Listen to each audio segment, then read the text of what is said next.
Ouvrons nos Bibles dans le livre de Genèse, justement. Genèse au chapitre 47. Genèse 47. Tu vas lire à partir du verset. Je vais juste situer le contexte. Dans Genèse 47, Joseph a fait venir sa famille en Égypte. Amen. Si tu lis ta Bible, tu sais qu'un jour Joseph était en Égypte, non? Après avoir été vendu par ses frères, il est devenu gouverneur là-bas. Et il voulait rentrer dans sa terre, mais le pharaon n'a pas voulu. Le pharaon a dit non, tu peux plus te faire venir ta famille. Il a fait venir son père et tous ses frères, leur famille, leur tribu. Et dans Genèse 47, Jacob veut mourir. Il veut quitter la terre déjà. Et qu'est-ce qui se passe à partir du verset 27? Genèse 47 à partir du verset 27. Genèse 47, verset 27.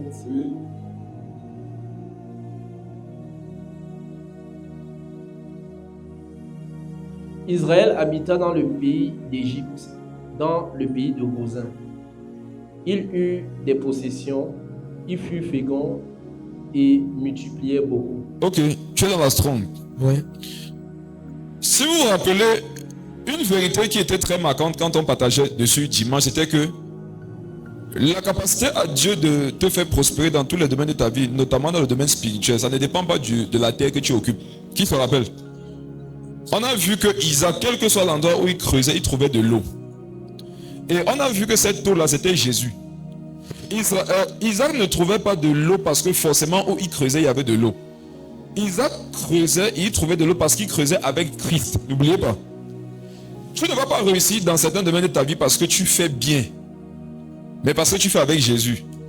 Qui comme moi, non, a eu un camarade de classe qui était très brillant. Il avait toujours le tableau d'honneur. Il était toujours parmi les 5 premiers. Après, je ne sais pas quoi, vous êtes séparés, vous vous êtes retrouvés 10 ans après. Et tu as été choqué de ce qu'il fait dans la vie. Qui a vécu cette expérience-là?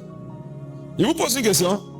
Comment vous expliquez que quelqu'un qui était toujours premier de la classe, qui avait toujours les félicitations du proviseur, du recteur, se retrouve dans la vie à ne pas forcément sur le plan social avoir réussi? Ça nous permet de comprendre que la réussite n'est pas fonction de tes capacités. Je lance un appel à l'humilité à plusieurs ici. Soyez très humbles dans la vie. Ne pensez jamais que vous serez capable d'accomplir quoi que ce soit parce que vous en avez les capacités. Lis rapidement un verset que j'aime beaucoup, 2 Corinthiens 3, le verset 5. Regardons rapidement ce que dit 2 Corinthiens 3, le verset 5. Ça, c'est un verset que n'importe qui doit mémoriser. 2 Corinthiens 3, le verset 5 nous dit quoi? Non que nous soyons capables par nous-mêmes de penser quelque chose comme venant de nous-mêmes, mais notre capacité vient de Dieu. C'est quelle version ça? Attends, ça c'est BJC. Il faut toujours lire dans la lui seconde. Ce n'est pas à dire que nous soyons par nous-mêmes capables de concevoir quelque chose. Reprends ça, écoutez ce que la parole de Dieu dit. La parole de Dieu dit quoi? Ce n'est pas à dire que nous soyons par nous-mêmes capables de concevoir quelque chose comme venant de nous-mêmes. Est-ce que vous comprenez? Dieu dit, ce n'est pas à dire que nous sommes capables de concevoir quoi? Quand on dit quelque chose, c'est n'importe quoi. Hein, comme venant de nous-mêmes. Lis la suite du verset. Notre capacité au contraire vient de Dieu. Vient de Dieu. Amen. Amen. Est-ce que ici, si nous sommes à sa vie, nous respirons, non? Qui ici peut me dire qu'il ne respire pas sa capacité? Ne pense pas que c'est parce que tes poumons sont en bonne santé que tu respires. Ce n'est pas d'abord ça. Si tu respires, c'est parce que tu te donnes la capacité de respirer. Lorsque tu trouves un travail, tu gagnes un peu d'argent. Ne pense pas que c'est parce que tu as trop fait l'école. Il y a des gens qui ont fait l'école plus que toi, ils sont au chômage. Il ne faut jamais croire que c'est parce que tu fais beaucoup le sport. C'est bien. Fais du sport. Bois beaucoup d'eau. Alimente-toi bien. Mais ne crois pas que c'est ça le socle de ta santé. Si tu es en santé, c'est par la grâce de Dieu. Si tu arrives à concevoir quoi que ce soit, c'est parce que Dieu t'en a donné la capacité. Amen. Donc on a tous connu peut-être cet événement-là. Quelqu'un qui vraiment, il était fort à l'école. Moi, un jour, je ne sais pas où j'allais. Je sais quand même que j'allais du côté de Colmesen. Et j'étais à la montée SNI. J'ai vu un de mes camarades de classe. Je ne l'ai même pas approché pour ne pas le frustrer. Il vendait les serviettes. Vous voyez les serviettes, c'est 500 ans. Est-ce que c'est pas un métier? Non, c'est un métier. Qu'est-ce que je suis en train de vouloir dire? Je suis en train de vouloir dire que si on était... Je me rappelle lorsqu'on était au secondaire ensemble. Je suis convaincu que si on lui avait dit qu'il pourrait faire ça dans sa vie, il n'aurait pas cru. Parce qu'il ne faisait pas partie de ceux sur le plan des résultats qui pouvaient faire ce genre de métier-là demain. Mais il vendait les serviettes. Quand tu vois ces notes à l'école, ça ne préfigurait pas ça. Donc calmez-vous, ne pense pas que tu vas réussir ta vie parce que tu es dans une bonne famille. Qui se souvient de cette jeune fille sur laquelle on avait prophétisé une fois ici? Qui voulait aller faire médecine? Le Saint-Esprit avait révélé qu'elle doit être médecin. Et qu'elle faisait plusieurs fois les papiers, ça ne marchait pas. Qui se rappelle d'elle? Vous étiez là, vous aviez écouté ce que Dieu disait. Elle vient d'une bonne famille. Ses parents ont de l'argent, mais elle fait les papiers pour aller faire une médecine. On refuse le visa. Et je lui avais dit que comme tu es venu ici, tu vas partir maintenant, ça va marcher. C'était quoi, 2 semaines après, non? Je vous avais annoncé quoi? Qu'elle est partie. Elle m'a écrit l'autre jour. Ça se passe plutôt bien. Mais maintenant, elle souffre de communion fraternelle. Vous comprenez ça? Son problème, c'est qu'elle n'a pas d'église. Quand tu as une église, tu négliges. Il y a les gens, leur souffrance, c'est que je n'ai pas d'église. Amen. Donc, toutes nos capacités viennent de Dieu. Revenons dans Genèse 47, le verset 27. Soit dans la Strong. Oui. Oui, le verset 27. Israël habita dans le pays d'Égypte, dans le pays de Gozin. Il eut des possessions, il fut fécond et il multipliait beaucoup. Ok. Ici, on nous dit que c'est Israël. N'oubliez pas qu'Israël ici, c'est Jacob. Amen. On ne parle pas du pays. Souvenez-vous qu'au mont Péniel, un jour, Jacob a lutté avec Dieu. Et il a dit à Dieu, tant que tu ne me bénis pas, je ne te laisserai pas partir. Amen. Voilà la mentalité qu'un enfant de Dieu sérieux doit avoir. Tu ne peux pas venir prier et tu sens que Dieu n'a rien fait, tu sors de la prière. Il faut dire, Seigneur, tant que tu me touches, arrête pas de prier. Tu peux entrer dans un jeûne avec une quête.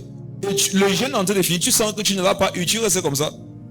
Quand tu prends un jeûne pour une question, si ton jeûne arrive à la fin et que tu te rends compte que tu n'as pas eu la réponse, continue le jeûne. C'est parfois cette persévérance-là que Dieu veut voir pour pouvoir te répondre. Donc, Israël ici qui est Jacob, ayant changé de nom le jour où Dieu l'a béni, on dit qu'il habita dans le pays d'Égypte. Rappelez-vous que l'Égypte, ce n'est pas le pays. Communément, l'Égypte fait référence à quoi? Au monde, non? Oui. Vrai ou faux? Ouais. Généralement, quand on parle de l'Égypte, on voit l'Égypte comme étant le monde, le mal, l'opposition, la sorcellerie. Mais on nous dit que qu'est-ce qui s'est passé là-bas pour lui? Israël habita dans le pays d'Égypte, dans le pays de Gozin, Oui. où il eut des possessions. Il eut quoi? Des possessions. Où? En Égypte. Alors que ce n'était même pas sa terre. Lis la suite. Il fut fécond. Vous savez pourquoi on précise tout ça? Parce que normalement, non? Israël en Égypte ne doit pas avoir des possessions, ne doit pas être fécond et ne doit pas multiplier beaucoup dans les normes. Mais Dieu nous donne cette précision pour qu'on comprenne que si Dieu t'a visité, où que tu sois, on peut voir la manifestation.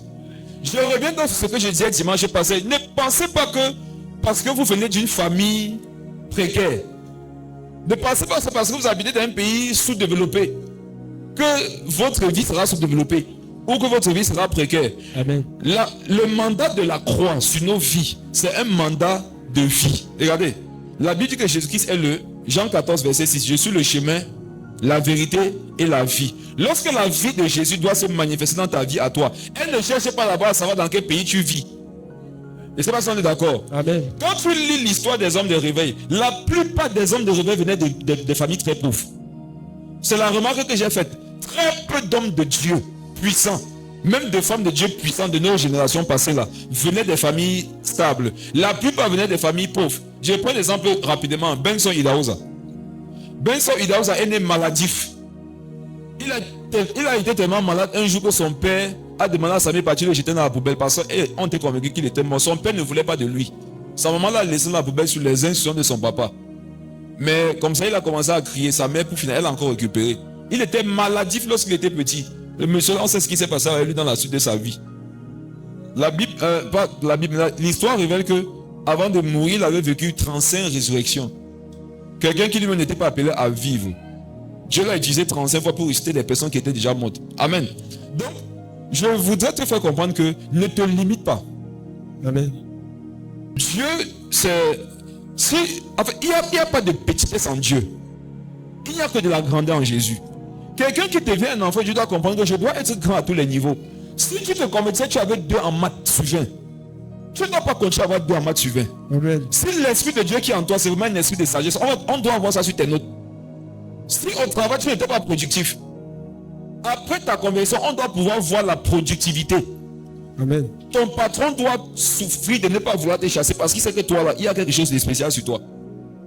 Donc, Israël habita dans le pays d'Égypte, dans le pays de Goshen. Clique sur Goshen, on précise où il habitait. Il y a une information profonde derrière ça. Et ça va commencer à parler de Jésus de façon explicite. Goshen vient du mot, ça c'est l'hébreu, Goshen, qui veut dire lieu du soleil. Lieu du Soleil. Ok. Qui veut dire terre de force. Qui se rappelle que Jésus est le soleil levant? Amen. Si tu lis ta Bible, sûrement tu vas tomber sur un verset qui appelle Jésus quoi? Le soleil levant. Et on nous fait comprendre que lorsque Israël est parti habiter en Égypte, Dieu l'a fait habiter dans une terre qu'on appelle Goshen. Goshen, qui veut dire Lieu du soleil. lieu du soleil. Qu'est-ce que ça veut dire, mes frères et sœurs? Vous pouvez vivre sur le plan spirituel et sur le plan physique dans une atmosphère qui n'est pas propice à votre épanouissement. Ah. Qu'est-ce que Dieu va faire? Il va changer le nom du lieu. Amen. Je vous ai dit dimanche que la vie et la mort sont au pouvoir de la langue. Quiconque l'aime en mangera le fruit. L'une des plus puissantes autorités que Dieu ait donnée à l'église, c'est l'autorité de la nomenclature. C'est la capacité de changer le nom. Dieu lui-même a fait ça. Il le fait jusqu'à aujourd'hui. Et il a donné le pouvoir à ses enfants de le faire. N'est-ce pas? On est sur Israël. Il ne s'appelait pas Israël. Il s'appelait quoi? Jacob. Il s'appelait Jacob. Donc tu t'appelles Jacob, non? Il y a des terres que tu vas forcément habiter. Il y a des terres que tu ne pourras habiter que si tu t'appelles Israël. Amen. Amen. Chacun de nous ici vient d'une famille où il y a des mandats spirituels. Et c'est une information que je te donne. Sois d'accord avec ou pas, je t'informe que dans ta famille, non, il y a un hôtel. Il y a des mandats. C'est comme ça pour tout le monde. Maintenant, comment est-ce que tu dois faire pour te rassurer de ne pas subir les désordres que tu vois dans ta famille? C'est de changer de nom. Et le premier nom que tu dois changer, c'est ton identité en tant qu'enfant de Dieu. Parce que quand tu nais, on t'appelle pécheur. C'est la première chose que tu dois chercher à changer. Amen. Amen. Amen. Et comment on quitte de ce nom de pécheur? C'est en donnant sa vie à Jésus-Christ. Parce que quand tu deviens un enfant de Dieu, tu n'es plus un pécheur, mais tu es un saint. Oui, saint, ce n'est pas l'affaire des blancs. Petit bébé blanc avec les ailes. Ce n'est pas ça les saints, selon Dieu. Saint, selon Dieu, c'est quelqu'un qui lui a donné sa vie. Donc, il change le nom du lieu. Si on demandait aux gens où est-ce que vit Jacob ou bien Israël, vous auriez dit l'Égypte, non? Mais si on demandait à Dieu, Dieu va dire il vit à Goshen. Il vit au niveau du lieu du soleil. Et ce lieu-là, on l'a dit, c'était Jésus, parce que Jésus est le soleil levant. Donc moi, je prie pour toi.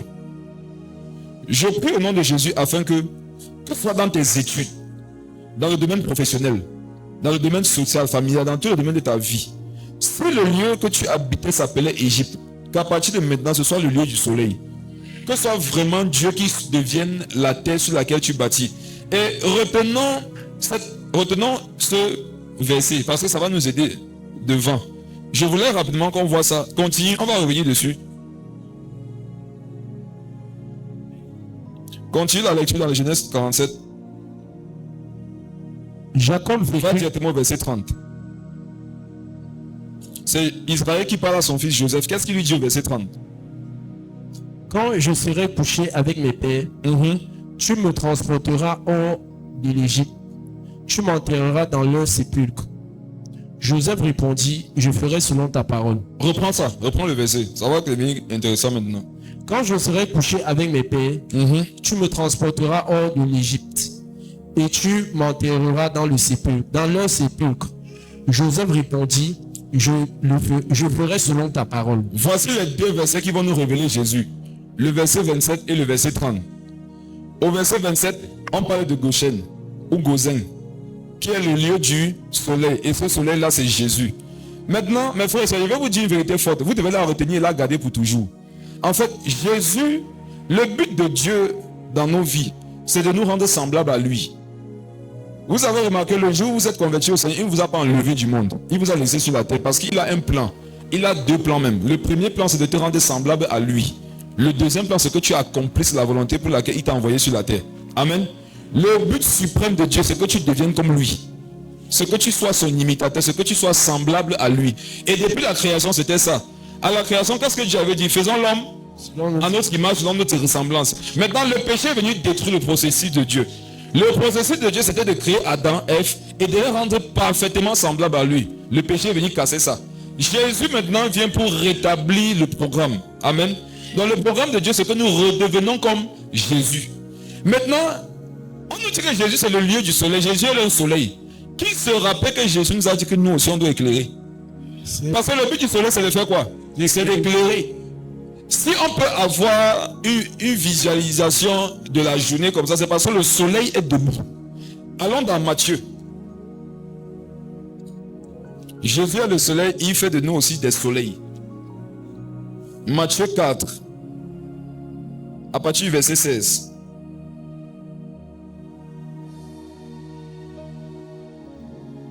Matthieu 4, verset 16.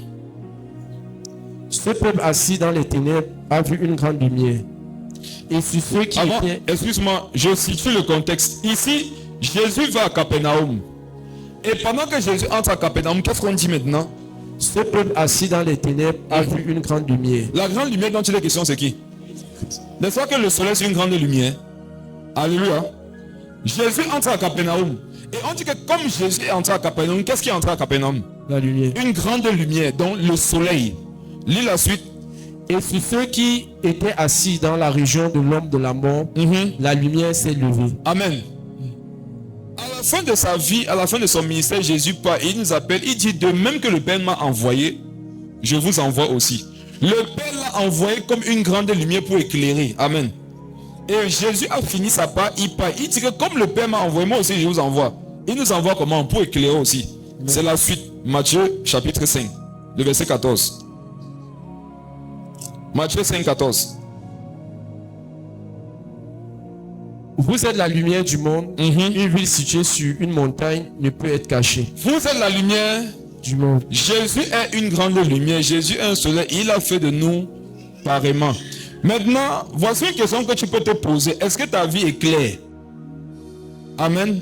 Si ta vie n'éclaire pas, ta vie obscurcit. On est d'accord? Quand tu prends la fille de quelqu'un, tu l'enceinte, alors que tu ne l'as pas amenée à la mairie, tu obscurcis sa vie. Amen. Quand tu commences à entrer mes désirs, on dit puis Amen. Il n'y a pas de problème. Est-ce que ce qu'elle veut dire dépend de tes Amen même? Ça dépend de ce qui est écrit. Amen. Jésus est le soleil. Il dit, vous aussi vous êtes la lumière du monde. Et quand il dit que vous êtes la lumière du monde, ça veut dire que votre style de vie est censé éclairer les gens. Amen. Votre style de vie est censé montrer aux gens qui sont dans les ténèbres, qui doivent changer de vie. Quand ton style de vie ne pousse pas les gens à réfléchir sur le leur, tu n'es pas la lumière du monde. Combien de personnes viennent à l'église le dimanche comme ça? Et en semaine, leur vie c'est vraiment la parfaite représentation de la vie paganisée. Il y a des gens... Une fille est venue ici un jour à l'église. Elle est venue me voir au bureau. Pendant qu'on était en train de parler, le Saint-Esprit me dit que comme elle quitte l'église, c'est terrible. Elle continue quelque part. Je lui dis qu'après l'église, tu es en train de partir. Elle commence à faire comme ça. Là. Non, quand Dieu a parlé, est-ce que tu vas m'embrouiller? Il dit que tu pars où maintenant? Elle allait quelque part. Elle avait même son habit dans son sac. Bon, elle tue, on sait, Jésus s'est déterminé, elle dit Amen. Oh, paradis, alléluia. Comme un filet, pas voir Satan. Amen. Vous serez jugés plus sévèrement, vous qui écoutez la parole de Dieu, qui ne veut pas comme elle demande. Regardez, vous voyez, vous qui venez, vous écoutez la vérité, non? Mais qui ne mettez pas vos vies en règle là. L'enfer que vous allez vivre sera pire. Quelqu'un maintenant va dire que vaut mieux alors je ne viens plus. Comme ça mon enfer sera moins. Si je ne viens plus maintenant, non? Tu vas d'abord partir là-bas vite. Dans les deux cas, tu es dans les problèmes. La solution c'est quoi? Tourne-toi vers Jésus. Amen. Et vous savez, la plupart des personnes qui ne veulent pas se convertir ont une crainte. C'est la crainte de ne plus pouvoir avoir la liberté de pécher. Et pourquoi ils ont peur de ne plus avoir la liberté de pécher? Parce que Satan leur a enseigné que le bonheur c'est dans le péché. Qui comme moi était dans l'impudicité dans le monde, lève ta main. Et tu étais convaincu que voici la vie. Qui comme comme moi, craignait que, après ma conversion, je ne doive plus faire un certain nombre de choses. Et je te disais que sera dans la vie? Puisque c'est ça la vie. Tu ignorais que Jean 14,16 dit que la vie c'est Jésus. Qui aussi comme moi, après sa conversion, s'est rendu compte que Satan lui avait menti. Je crois que voici la meilleure vie que je vis ici. Pourquoi j'ai perdu autant de temps dans le monde? Pourquoi j'ai détruit ma vie comme ça? S'il y a quelqu'un ici qui est en train de se donner cette réflexion, qui est encore dans cette réflexion, je te dis de la part de Dieu, la vie à laquelle tu t'accroches, ce n'est pas la vie, c'est la mort. La vie, c'est Jésus. Quand quelqu'un dit que je vis, alors qu'il n'est pas converti, il ne vit pas, il meurt. Dis à quelqu'un qui n'a pas Jésus qu'il est un mort vivant, ce n'est pas une insulte, c'est une réalité spirituelle. Quiconque n'a pas Jésus est mort, même s'il marche, c'est mort. C'est un zombie. Ne pas avoir Jésus, c'est être un zombie. Parce que tu n'as pas la vie, mais on te voit quand même te déplacer. La vie, c'est Jésus. Donc, vous êtes la lumière du monde. Amen. Ça, c'est ceux qui sont convertis. Et si tu es la lumière est censée éclairer. Est-ce que dans ta famille, ce n'est pas toi qui cherches les problèmes? Il y en a ici, en tant qu'enfant de Dieu, lorsque vous allez à la réunion familiale, quand il y a les problèmes, c'est vous qui étiez censé mettre la paix, la lumière. Mais quand vous êtes là, vous empirez la situation. Deux personnes veulent faire la paix. C'est toi, chrétien, qui dit que quoi? Tu vas le laisser. Amen. Demande à ton voisin s'il est vraiment une lumière. Demande-lui si sa vie est claire. Une lumière. Est-ce que quand un inconverti regarde ta vie, non, il peut se poser des questions sur sa propre vie? Qui a déjà aussi eu cette expérience dans laquelle tu n'as pas parlé de Jésus à quelqu'un forcément, mais il te dit que tu peux montrer que tu es plus saint que qui? On a fait ça à qui? Vous savez ce qui se passe? Ce qui se passe, c'est que tu ne lui as pas parlé, mais ta vie le juge. Amen. Comment savoir que tu es une lumière? Le soleil n'a pas besoin de faire du bruit. Amen. Pour qu'on sache qu'il est là. Quand tu te lèves le matin, la lumière te donne de savoir que le soleil est là-bas en haut. Qui comme moi depuis ce matin, tu n'as pas vérifié le soleil? Tu n'as pas vérifié, tu n'es pas parti vérifier si le soleil était levé. Pourquoi tu t'es levé le matin? Ta journée dépendait de si le soleil va se lever ou pas, non? Mais pourquoi quand tu t'es levé le matin, tu n'es pas parti vérifier si effectivement le soleil s'est levé? Parce que quand tu as vu là, la lumière. Le soleil n'est pas venu te dire que je t'assure par la grâce de Dieu, je me suis levé. Crois-moi, non. Tu as vu la lumière et tu n'as pas eu besoin d'aller vérifier. Généralement, les gens qui veulent trop convaincre qu'ils sont enfants de Dieu là, il y a un problème dans leur vie. Ça, c'est vrai. Quand tu es un véritable enfant de Dieu, ton style de vie le fait savoir. Il y a des gens, c'est eux qui te font qui sont chrétiens. C'est là que tu dis, oh. Je suis sorti évangéliser un jour avec le prophète Bertrand à Oja. Oh, il vous avez raconté ça, hein? Il raconte encore. Le prophète Bertrand, à l'époque, on est parti évangéliser à Oja, peut-être 2000. Ça fait longtemps quand même. Peut-être 2018, 2019. On était nous à deux, avec notre baffe et notre micro au marché d'Oja. On prêche l'évangile. Il y a une jeune fille qui passe, nue. Il ne veut pas dire qu'elle était habillée, elle était mal habillée. Je préfère dire qu'elle était nue.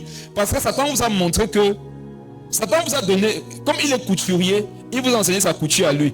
Qui se rappelle que dans le jardin d'Éden, lorsque Adam et Ève ont péché, ils ont seulement caché leur sexe avec les feuilles.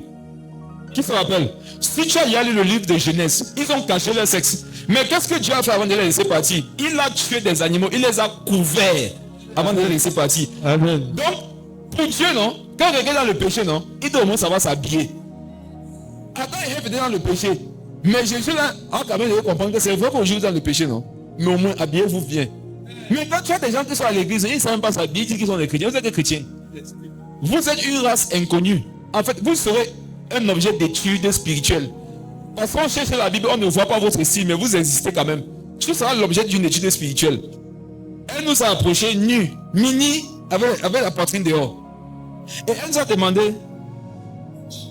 Elle nous a demandé quoi, hein? Elle nous avait demandé, est-ce que c'est Dieu qui vous a envoyé?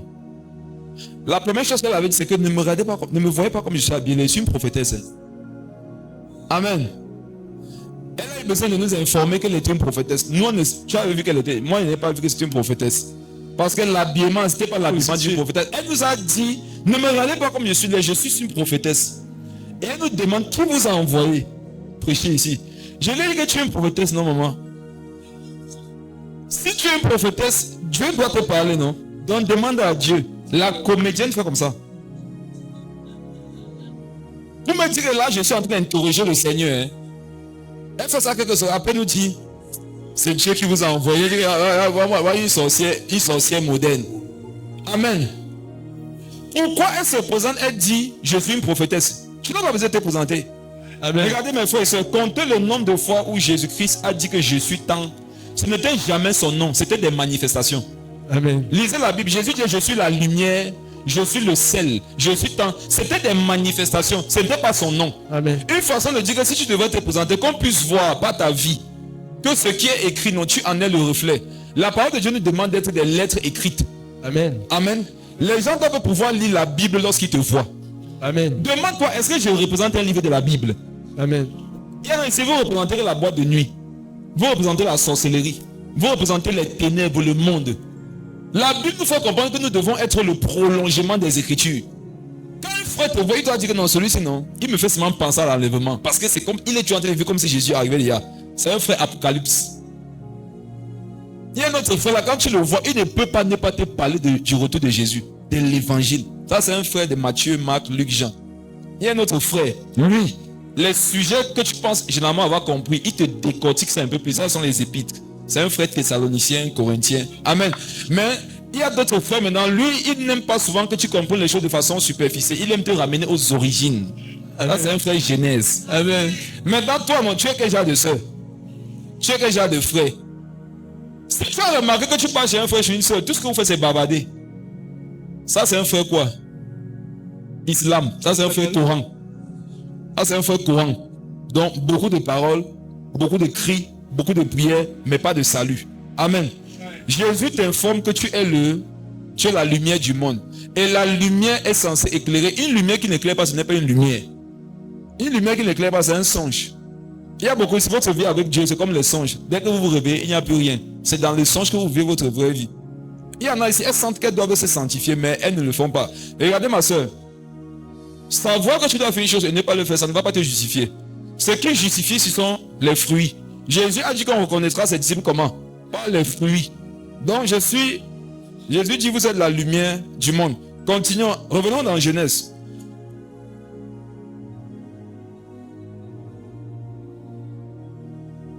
Je vous ai dit que le verset 27 et le verset 30 devaient nous révéler Jésus.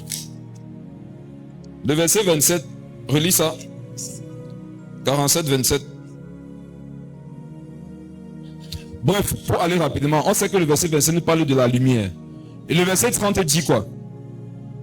Quelqu'un qui habite où il y a le soleil, qu'est-ce qui va se passer pour sa vie? Le verset 30. Quand je serai couché avec mes pères. Quand je serai couché avec mes pères, qu'est-ce qu'il voulait par là dire quoi? Quand je vais mourir. Lis la suite. Tu me transporteras hors de l'Égypte. Tu me transporteras hors de l'Égypte. Et tu m'enterreras dans leur sépulcre. Joseph répondit, je ferai selon ta parole. Je ferai selon ta parole. Elles sont ensemble. Joseph dit, je vais faire selon quoi? Parole. Selon ta parole. Lorsque tu habites à Goshen, tu dois faire les choses comment? Selon la parole. Prends Hébreu 1, le verset 3. Quelqu'un qui dit qu'il habite dans la lumière, il doit faire les choses selon la parole. Si Goshen, c'est le lieu où tu habites, si tu habites dans la lumière, si tu dis que tu es la lumière du monde, comment nous on va faire pour savoir? Ta vie doit être le reflet de la parole. Amen. Hébreu 1, le verset 3. Et qui étant le reflet de sa gloire, on parle de Jésus ici. Oui. L'empreinte de sa personne. Oui. Et soutenant toutes choses par sa parole puissante. Amen. C'est bon, c'est ce que je voulais que tu lises. La Bible nous dit que Jésus-Christ était le reflet de Dieu. Et quelle était la preuve? Est-ce que vous savez que la preuve que Jésus était le fils de Dieu, c'est pas parce qu'il s'appelait Jésus? On est ensemble. Jésus n'était pas le fils de Dieu parce qu'il s'appelait Jésus. Avant lui, il y a les gens qui s'appelaient Jésus. Et après lui, il y a les gens qui portent toujours le prénom Jésus là. Avant lui, il y avait les gens qui s'appelaient Emmanuel. Après lui, il y a les gens qui s'appellent Emmanuel. Qu'est-ce qui a fait que le Jésus de Jésus soit spécial? Qu'est-ce qui a fait que l'Emmanuel d'Emmanuel soit spécial? Voici ça. C'est qu'il soutenait toutes choses par la parole. C'est par la manifestation de la parole que certains ont pu reconnaître Jésus. Quand il a commencé un débat biblique avec la femme samaritaine au puits de Jacob dans Jean 4, est-ce que Jésus s'est présenté au départ? Il discutait avec la dame et c'est elle qui a dit que mais tu es un prophète. Jésus lui a dit qu'il était un prophète. Non. Mais en discutant avec lui, elle a senti que le monsieur c'est un prophète. Pourquoi? Ce qu'il disait. Elle s'est rendue compte que les paroles qu'il dit là, ce sont des paroles de la prophétie. On devrait te reconnaître par ta façon de parler. Amen. Quand on est venu arrêter Jésus, les apôtres ont fui. On a attrapé Pierre après. Qu'est-ce qu'on lui a dit? Ton langage te fait reconnaître. Pourquoi on a dit à Pierre que toi aussi tu marchais avec Jésus? C'était pas sa façon de parler. Il y a des gens, je vous assure, si vous les entendez parler, vous allez vous demander s'ils sont convertis.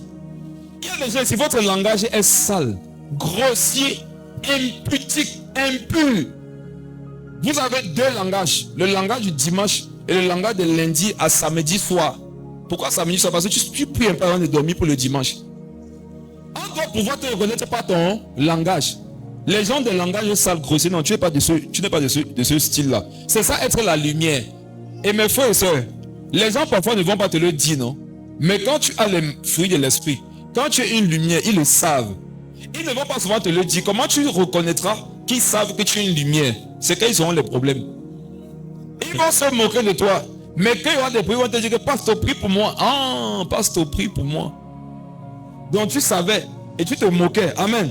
Amen. Donc il dit, quand je serai couché avec mes pères, tu me transporteras hors d'Égypte. Tu m'enterreras dans les sépulcres, dans leurs sépulcres. Joseph répondit, je ferai selon ta parole.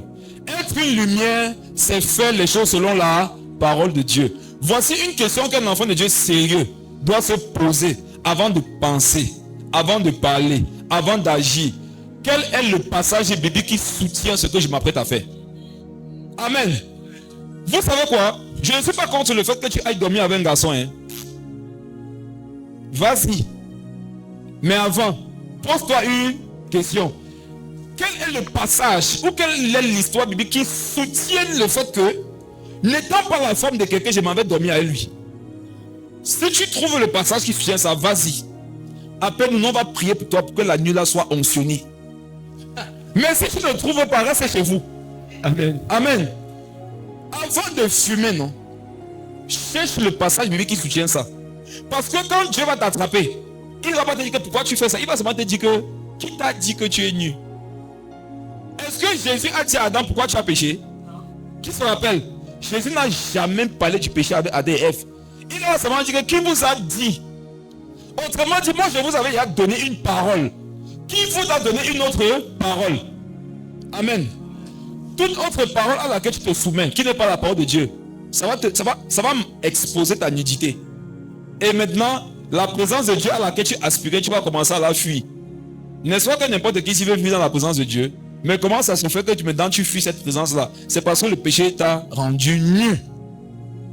Quand tu vas t'asseoir au bar, tu bois, tu tombes dans le caniveau là. C'est quel passage? C'est quelle manifestation de l'onction? Amen. Quand tu sais qu'une femme est déjà mariée, tu la courtises. Tu t'appuies sur quel verset biblique? Et il y a les fils de Salomon ici. Plein au Cameroun. Salomon, je sais que beaucoup parmi vous pensez que Salomon n'a pu faire les enfants après Salomon. Non. Après Samuel, là, tu fais les enfants. Ce sont les Camerounais. Vous savez pourquoi il dit ça? La révélation que les Camerounais ont exécutée, c'est quoi? C'est que Salomon avait 700 femmes et 300 concubines. La révélation des fils de Salomon, c'est que dans Jean 2, Jésus a transformé l'eau en vin. La révélation des fils de Salomon, c'est que la Bible a dit, celui qui a bu, boira. Le verset n'existe pas. Hein? La révélation des fils de Salomon, c'est que aide-toi et le ciel t'aidera. La révélation des fils de Salomon, c'est que chacun s'assoit, Dieu le pousse. La révélation des fils de Salomon, c'est que tout chemin mène à Rome. Il y a plein de versets comme ça, c'est vrai dans leur tête, mais c'est faux dans la Bible. Je voudrais parler de ça rapidement. Écoutez-moi très bien. Il y a deux dispensations dans la Bible. Il y a la dispensation de la loi, il y a la dispensation de la grâce. Le plan parfait de Dieu, c'est la dispensation de la grâce. Donc tout ce qui est dispensation de la loi avait des imperfections. Amen. C'est la raison pour laquelle quand Jésus est venu, il a dit que vous avez appris qu'il a été dit. Une façon de dire qu'avant vous faisiez comme ça. On tolérait. Mais maintenant, je vous dis. Quand tu dois pratiquer certaines choses dans ta vie, ne pas chercher les raisons dans la loi. Parce que Jésus a corrigé ça. Amen. Jésus a dit, vous avez entendu qu'il était dit, œil pour œil par exemple, dent pour dent. Mais moi je vous dis quoi? Aimez vos ennemis. Il y a les gens qui vont vouloir dire que non, quand je me venge contre quelqu'un qui m'a fait du mal, on voit ça dans le livre des psaumes. David parfois s'est vengé de ses ennemis. Mais Jésus est venu dire quoi par rapport à ça? Vous avez entendu qu'il a été dit, œil pour œil, dent pour dent. Mais moi là c'est qui? Moi la parole. Parce que selon Apocalypse 19, le verset 13, Jésus est la parole de Dieu. Les gens ont utilisé la parole de Dieu, ils ont fait certaines erreurs d'interprétation. Qu'est-ce que Dieu a donc fait? Il est venu lui-même, la parole manifestée par Jésus-Christ, pour corriger ce qui avait été mal compris.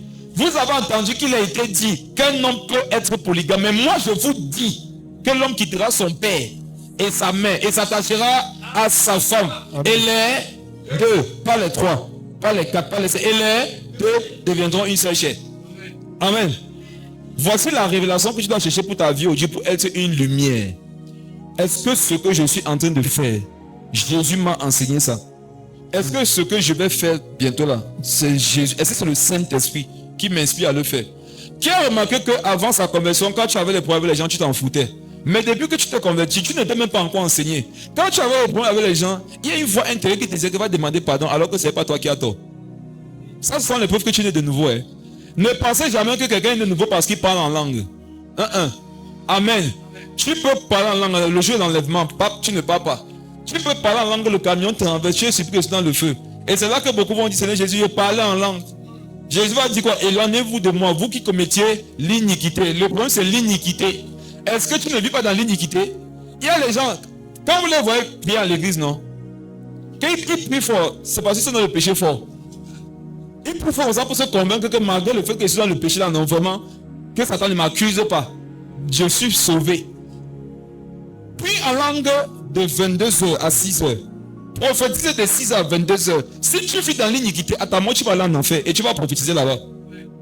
C'est ce que tu vas prophétiser en enfer. Que la parole de Dieu c'est la vérité. La parole de Dieu c'est la vérité. Pour l'éternité, tu vas prophétiser ça. Et ça ne va plus sauver ni toi, ni personne. Amen. Donc voici la décision que tu dois. Voici ce que tu dois décider aujourd'hui.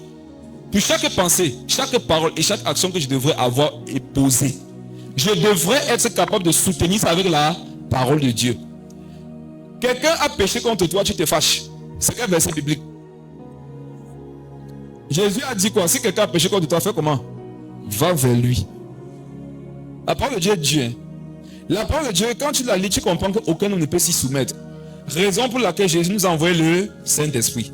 Le Saint-Esprit, c'est la capacité de Dieu à chacun de nous pour que nous puissions faire la parole. C'est pour que nous puissions pratiquer la parole. Tu as dit que c'est lui qui a tort. Mais pourquoi de ton côté là-bas, ton cœur fait mal? Ton cœur te fait mal, c'est pas parce que c'est lui qui a tort, c'est parce que tu sais que tu n'es pas dans la volonté de Dieu. Amen. Et une chose ici, tu demandes difficilement pardon. Est-ce que tu sais que cette chose c'est fini pour toi? On vous enseigne que le péché c'est l'impudicité, non? C'est quoi le péché? Le péché c'est de désobéir à Dieu. Si Dieu te dit mange deux boules de couscous, tu manges une boule, tu as péché. Amen.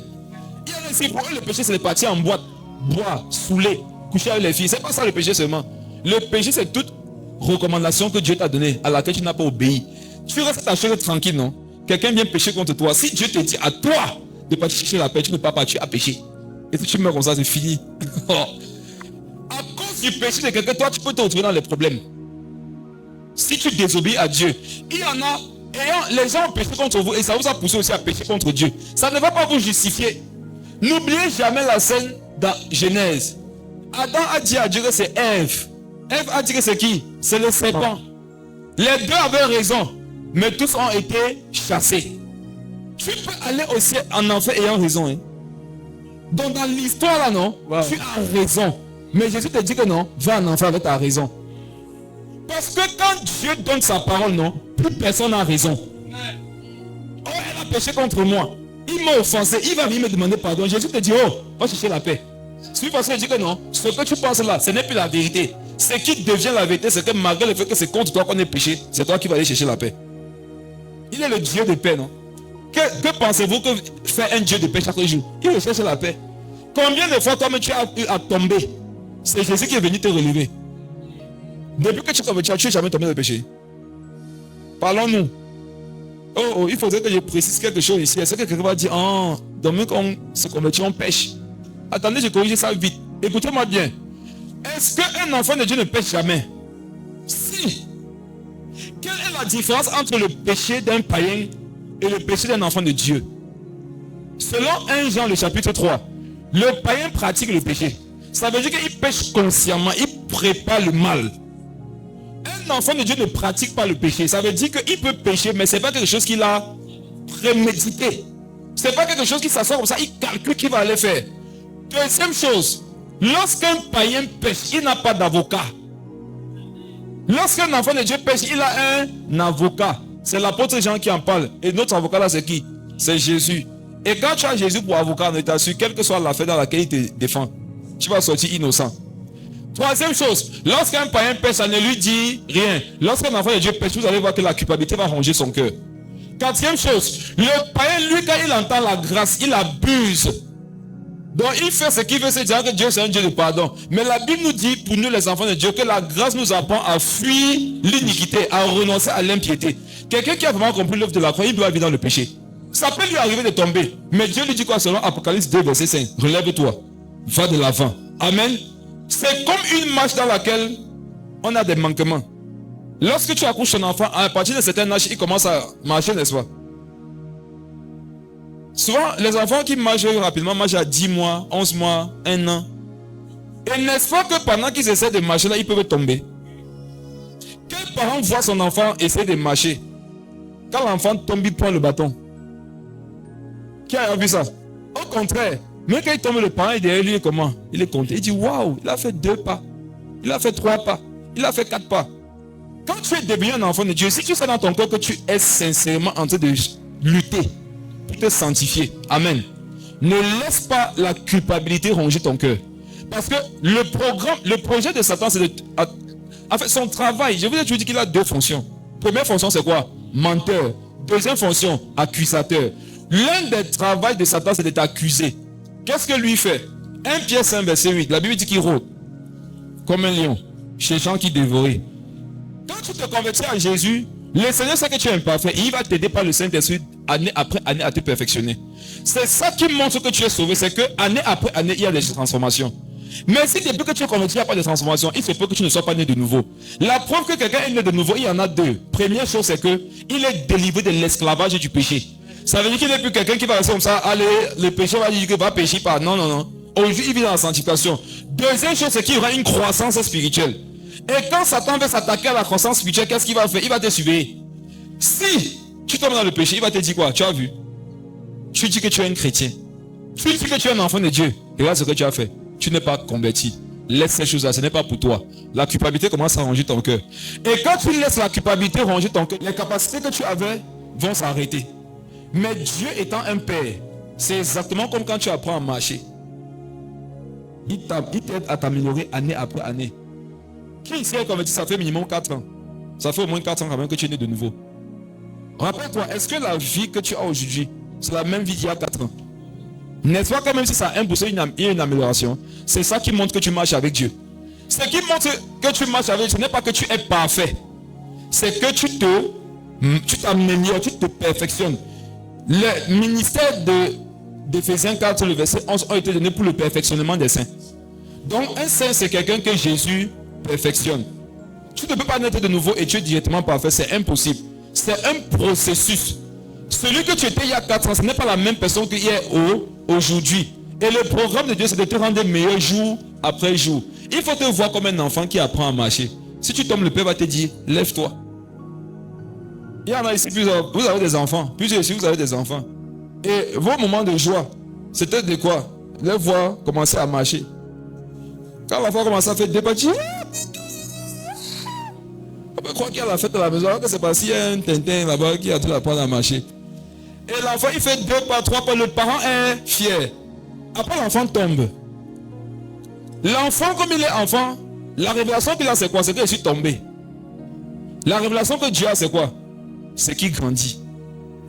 Vous savez pourquoi vous êtes tombé dans certaines choses? C'est parce que vous grandissez. Je sais que quand tu dis ça maintenant, Satan peut utiliser ça pour dire aux gens alors qui sont pas marcher. Tu as vu, non? Tu comprends le langage spirituel. Quand Paul prêchait, il disait que pécherions-nous afin que la grâce sera bonne? Non. Parce que prêcher l'évangile, prêcher la grâce peut faire croire qu'il faut dire aux gens d'aller pécher. C'est pas ça que j'ai envie de dire. Ce que j'ai envie de dire, c'est que Tu vois que tu te rends souvent compte que tu es tombé, non? Est-ce que tu sais qu'elle a la capacité à te rendre compte que tu es tombé sur maturité spirituelle? Il prend de ta vie, tu tombes, tu ne te rends même pas compte que tu étais tombé. Aujourd'hui, au moment où tu tombes, tu sens que tu es tombé. Amen. Avant, tu dormais sans prier, ça te disait quoi? Aujourd'hui, quand tu dors sans prier le matin, tu as mal. Le fait que tu as mal là, c'est bien. Ça révèle que tu grandis. Tu sais aujourd'hui que ne pas avoir une vie de prière, c'est dangereux. Mais Satan va venir te dire, regarde, tu n'as pas prié, tu n'as pas prié, tu n'as pas prié pour que tu culpabilises. Oh, Dieu va te dire, regarde, tu te rends au moins compte aujourd'hui que tu n'as pas prié. C'est une bonne chose. Et quand tu te rends compte que tu n'as pas prié par le Saint-Esprit, tu vas commencer à travailler dessus. Amen. Amen. Donc ne vous mettez pas la pression. Et moi, je vous le dis par expérience. Tous ceux qui ont voulu se sanctifier par la pression, là, ils ont tout fait sauf se sanctifier. Amen. Je vous en supplie, ne vous sanctifiez pas à cause de la pression. Qui commence par là dire? Se sanctifier par la pression, c'est quoi? C'est dire qu'il déclare que non. Il décide, non, c'est fini. Je ne veux plus jamais. Laisse ça. 2 Corinthiens 3, verset 5. Toutes nos capacités au contraire viennent de dire, Seigneur Jésus, voici ce que ta parole dit. Voici ce que tu as fait de moi. Je sais que j'ai ton esprit à l'intérieur de moi. Aide-moi chaque jour à être la version que tu voudrais que je sois. Parce que les affaires de faire les vœux là, ça va te caler au cou. Et tu vas te décourager. Je me rappelle quand j'étais dans le monde. Oh, la masturbation pouvait me traumatiser. J'ai entendu la douche, je disais que non. Seigneur, c'est la dernière fois. Même les anges savaient que non, le tout c'est sincère. Non, ta sincérité trompait même les anges. Mais après ça, le lendemain, parfois le même soir, qu'est-ce qui s'est passé? Tu tombais encore. La Bible dit dans Deutéronome de ne pas faire de vœux à Dieu. Demande seulement son aide. Amen. Tu sais ce que tu étais dans le monde. Tu sais que maintenant je marche avec Jésus. Ne dis pas que maintenant c'est fini, et puis jamais. Dis Seigneur, quand je vois d'où je sors là, je suis conscient que je ne peux pas avoir la capacité de marcher en victoire sur ces choses. Aide-moi. Et c'est l'une des prières les plus spirituelles. Les prières dans lesquelles on demande de l'aide à Dieu. Tu sais comment tu aimes les femmes. Tu penses que du jour au lendemain comme ça, sans l'aide de Dieu, tu peux commencer à vivre dans la consécration. Regardez mes frères et soeurs, quelqu'un qui était dans le péché et qui aujourd'hui vit dans la sanctification, non, nous montre que le Saint-Esprit existe. Oui, quand je regarde ma propre vie, je me suis converti en 2011. Quand je regarde comment je vivais, et quand j'ai donné ma vie à Jésus, je vous dis, c'est le même jour, j'ai tout laissé. C'est un miracle. Le plus grand des miracles, ce n'est pas la résurrection des morts. C'est un cœur transformé. Le plus grand miracle, non, c'est quelqu'un qui quitte du monde pour la vie. C'est quelqu'un qui donne son cœur à Jésus. Voilà le plus grand miracle. Pourquoi? Tu peux rester les gens et tu es perdu. Il y a quelqu'un d'autre qui ne va pas forcément rester les morts, mais lui là, il a resté sa vie en donnant sa vie à Jésus. Il fumait. L'alcool, on était dedans. Pornographie, boîte de nuit, les femmes, on était dedans. Le jour où j'ai accepté Jésus en 2011, tout ça est tombé du coup. Amen. Je vous assure que non, si Dieu ne t'aide pas, tu ne peux pas. Les frères, vous vous baladez, non? Vous voyez les femmes dehors, non? Qui voit les femmes dehors comme moi? J'ouvre une parenthèse. Le thème des live TikTok dès jeudi, ça sera l'autorité de Jésus sur la pornographie et la masturbation. C'est dessus que je vais commencer à partager sur TikTok jeudi. L'autorité de Jésus sur les esprits de masturbation et de pornographie. Et pendant que je suis en train de méditer sur le sujet, le Saint-Esprit me fait comprendre qu'aujourd'hui, non, ça m'a fait bizarre. Et puis il dit ce que Dieu m'a dit. N'est-ce pas que nous on prêche qu'il ne faut pas regarder les films pornographiques? Dieu m'a dit que non, nous on filme que dans les films pornographiques. Je vous dis la vérité. Quand tu sors là-bas aujourd'hui dehors, une fille passe, ça n'est pas bien, non? Tu avais prévu, parfois tu as vu, c'est la pornographie. Après le partage, vous allez élever le niveau. Il y en a ici, vous allez désinstaller certaines applications de votre téléphone. Il y a les rencontres où certains se vont plus partir. Mon frère, quand tu vas aller au ciel, non? Il y a une discipline, un moment donné que tu dois t'imposer. Et moi, j'ai remarqué quelque chose qui me fait mal. Au fur et à mesure que le temps passe, l'apostasie grandit, mais les enfants de Dieu ne cessent de se diluer. Ils ne cessent de diluer la qualité des personnes qui sont. Tu sais que mon ami qui m'invite ici à son anniversaire, c'est la musique du monde qui va frapper fort là-bas. Les filles seront là-bas bien emballées comme il faut. Tu dis que bon, aller en anniversaire, c'est un péché. Dis à ton voisin que non. Dis-lui, non, c'est pas un péché. C'est un péché où tu as lu un verset qui dit que vous n'irez pas aux anniversaires. Ce n'est pas un péché. Parce que quand vous voulez vous perdre, c'est la question que vous posez. Est-ce que c'est un péché? Ce n'est pas. Il dit, Dieu dit, il n'a pas compris. Ce n'est pas un péché. Pas. Ce n'est pas un péché, non? Mais c'est la révélation que ce n'est pas un péché là qui va te donner de tomber dans le péché maintenant. Tu peux rester dans un environnement hostile à ta foi.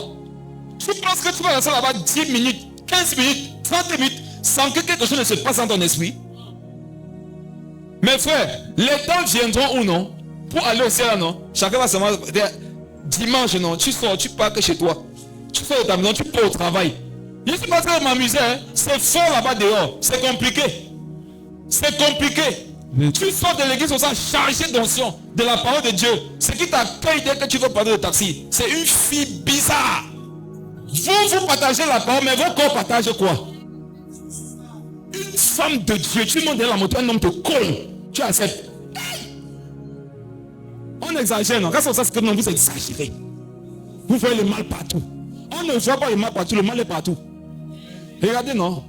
Je suis convaincu qu'un homme ici, s'il est marié, s'il voit on a bâché sa femme sur la moto, ça va lui faire un truc.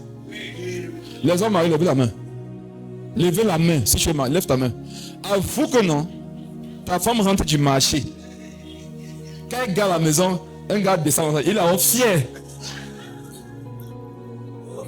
Ça va te faire un truc faux. Bon, ça c'est toi imparfait. Que penses-tu que Dieu ressent lorsque nous, ses enfants, nous sommes dans la compromission? Tu arrives à l'anniversaire, la musique du monde, un pang pang, et on va lancer, Satan est malin, on va lancer les musiques que tu aimais. La belle histoire. Oh, tu vas commencer à te rappeler de Cynthia, Amanda, Sophie, Raïssa. Et la parole lâche d'abord les soucis. Une fille bien emballée va dire que mais tu ne danses pas. Oh, pasteur, ou bien même ici, tu vas dire non, maman, c'est la danse, non? Quand tu vas commencer. Amen. Regardez. La Bible dit que l'homme prudent voit le mal de loin. Qu'est-ce qu'il fait? Il s'en détourne. La sagesse spirituelle pour se sanctifier, c'est de ne pas chercher à rencontrer le péché, de lutter. C'est de fuir. Amen. Vous savez qui sont ceux qui seront sauvés? Ce sont ceux qui ont accepté qu'ils sont faibles. Ils fuient. Moi, je suis faible. C'est pour ça que par la grâce de Dieu, je sais que je vais arriver au ciel. Je n'affronte pas les choses qui vont me dépasser. Il faut être faible pour aller au ciel. Non, toi tu es fort, tu n'as peur de rien. Tu affrontes toutes les situations. On dit qu'il y a un charter, tu pars. On dit que non, c'est l'anniversaire, non? On veut faire la surprise à tel. Tu dis que la surprise va se passer. On dit que non, on veut être les premiers à aller sur l'anniversaire à minuit. On sera avec on est là. Donc, regarde, minuit, on est là. On est là, plus minuit, ça égale quoi? Ça égale beaucoup de bêtises qui peuvent se passer. Mais frère et soeur, n'ayez pas peur de ce que les gens peuvent penser de vous. Vous savez pourquoi? Parce qu'ils s'en foutent de ce que vous pensez d'eux.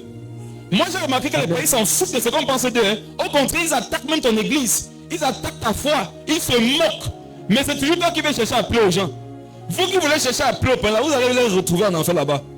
Il dit consacre-toi. Les temps sont mauvais, c'est compliqué aujourd'hui. Il n'y a pas le temps pour essayer de plaire à quelqu'un. Ce ne sont pas eux qui sont morts sur la croix pour vous. À la fin, là, chacun sera seul devant Dieu. Il devra rendre compte pour lui. Il y a des gens qui vont croire que le jugement va se passer en tas. Ou bien en groupe. Ça sera individuel. La preuve que tu marches dans la lumière, c'est que tu fais les choses selon la parole. Prenez un autre passage.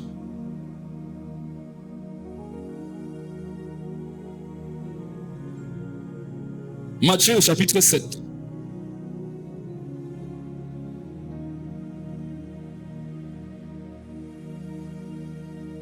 En fait, quand on dit que tu marches dans la lumière, c'est que tu es en train de bâtir un style de vie. Alléluia. Marcher dans la lumière de Jésus, c'est bâtir un style de vie. Que dit Matthieu, c'est le verset 24. Matthieu 7, verset 24. C'est pourquoi quiconque entend ces paroles que je dis, il les met en pratique. Arrête-toi d'abord là. Regardez le parallèle. Hein. Ne soyez pas distrait. Depuis Genèse, Israël habite à Goshen. C'est le soleil. Et ce soleil, c'est la lumière. C'est Jésus. Et Jésus fait de nous cette lumière. Amen. Et on dit que avoir marché selon la lumière, c'est marcher selon la parole. Je ne sais pas si on comprend le cheminement. Et maintenant, qu'est-ce que Jésus dit ici en ce qui concerne cette parole? Relis ça. C'est pourquoi Oui. quiconque entend ces paroles que je dis, Oui. il les met en pratique, sera semblable à un homme prudent qui a bâti sa maison sur le roc. Ah bon? On comprend quelque chose ici, c'est que marcher selon la parole de Dieu, c'est bâtir. Amen. Dans le spirituel, on ne construit pas avec le sable et le béton. Je souhaite et je prie pour que tu puisses construire des immeubles dans ta vie. Mais dans le domaine spirituel, on ne construit pas avec le béton, le fer, le sable. On construit avec la parole de Dieu. La parole de Dieu, ce sont les matériaux avec lesquels on construit. Quand Dieu te demande de méditer chaque jour, c'est parce qu'il voudrait que tu puisses fournir du matériel dans ton chantier spirituel chaque jour. Quel est le souhait de quelqu'un qui commence un chantier? C'est de le finir le plus tôt possible. Vrai ou faux? Quand quelqu'un engage un chantier pour construire sa maison, son souhait c'est de finir la maison rapidement. Je me rappelle quand la soeur Liviane construisait.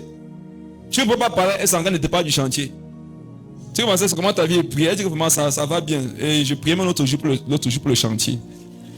Comment va ta vie de méditation? Vraiment, c'est vraiment l'autre jour que vraiment il bâtit ses enfants comme je suis en train de bâtir ma maison. Tout ce que tu parlais avec elle, la maison devait sortir. Pourquoi? Quelqu'un qui engage un chantier, non? Son souhait c'est de finir la maison le plus tôt possible. Cependant, le Seigneur dit que nous sommes son temple. Est-ce qu'il peut vous donner une information qui choque un peu sur l'affaire des temples là? Est-ce que ça veut que le temple là, ce n'est pas achevé pour tout le monde?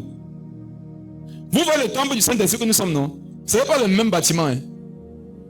Amen. Si Dieu vous montre le temple que vous êtes dans, vous allez regretter. Vous allez pleurer. Il y a des huttes. Qu'est-ce que ça appelle les huttes? C'est un vent fort. C'est bon. Voilà où s'est abrité Jésus. Il y en a ici, c'est le carabote. Parce que ta vie spirituelle, c'est une carabote. Oh, Jésus, c'est un roi. Et un roi va habiter dans un palais somptueux. Ce que tu es appelé à être comme habitation spirituelle pour Dieu, c'est un palais somptueux. Mais beaucoup, à cause de la compromission, vous êtes devenus des pailles. Et Jésus disait que quoi? Il y en a qui bâtissent sur le sable. Il y en a qui bâtissent sur le roc. Et reprends le verset. C'est pourquoi quiconque entend ces paroles que je dis, il les met en pratique, sera semblable à un homme prudent qui a bâti sa maison. Il a bâti la maison de qui? Sa maison. Sur quoi? Sur le roc. Et on nous dit que s'il a bâti sa maison sur le roc, c'est parce qu'il a écouté la parole, il a mis en pratique. Cependant, il y a les gens qui écoutent la parole de Dieu, non? Quel est le lieu où on écoute beaucoup la parole de Dieu? À l'église. Jésus dit, c'est pourquoi quiconque entend ces paroles que je dis, il les met en pratique. Pourquoi il le dit? Parce qu'il y en a qui écoutent, mais ne mettent pas en pratique.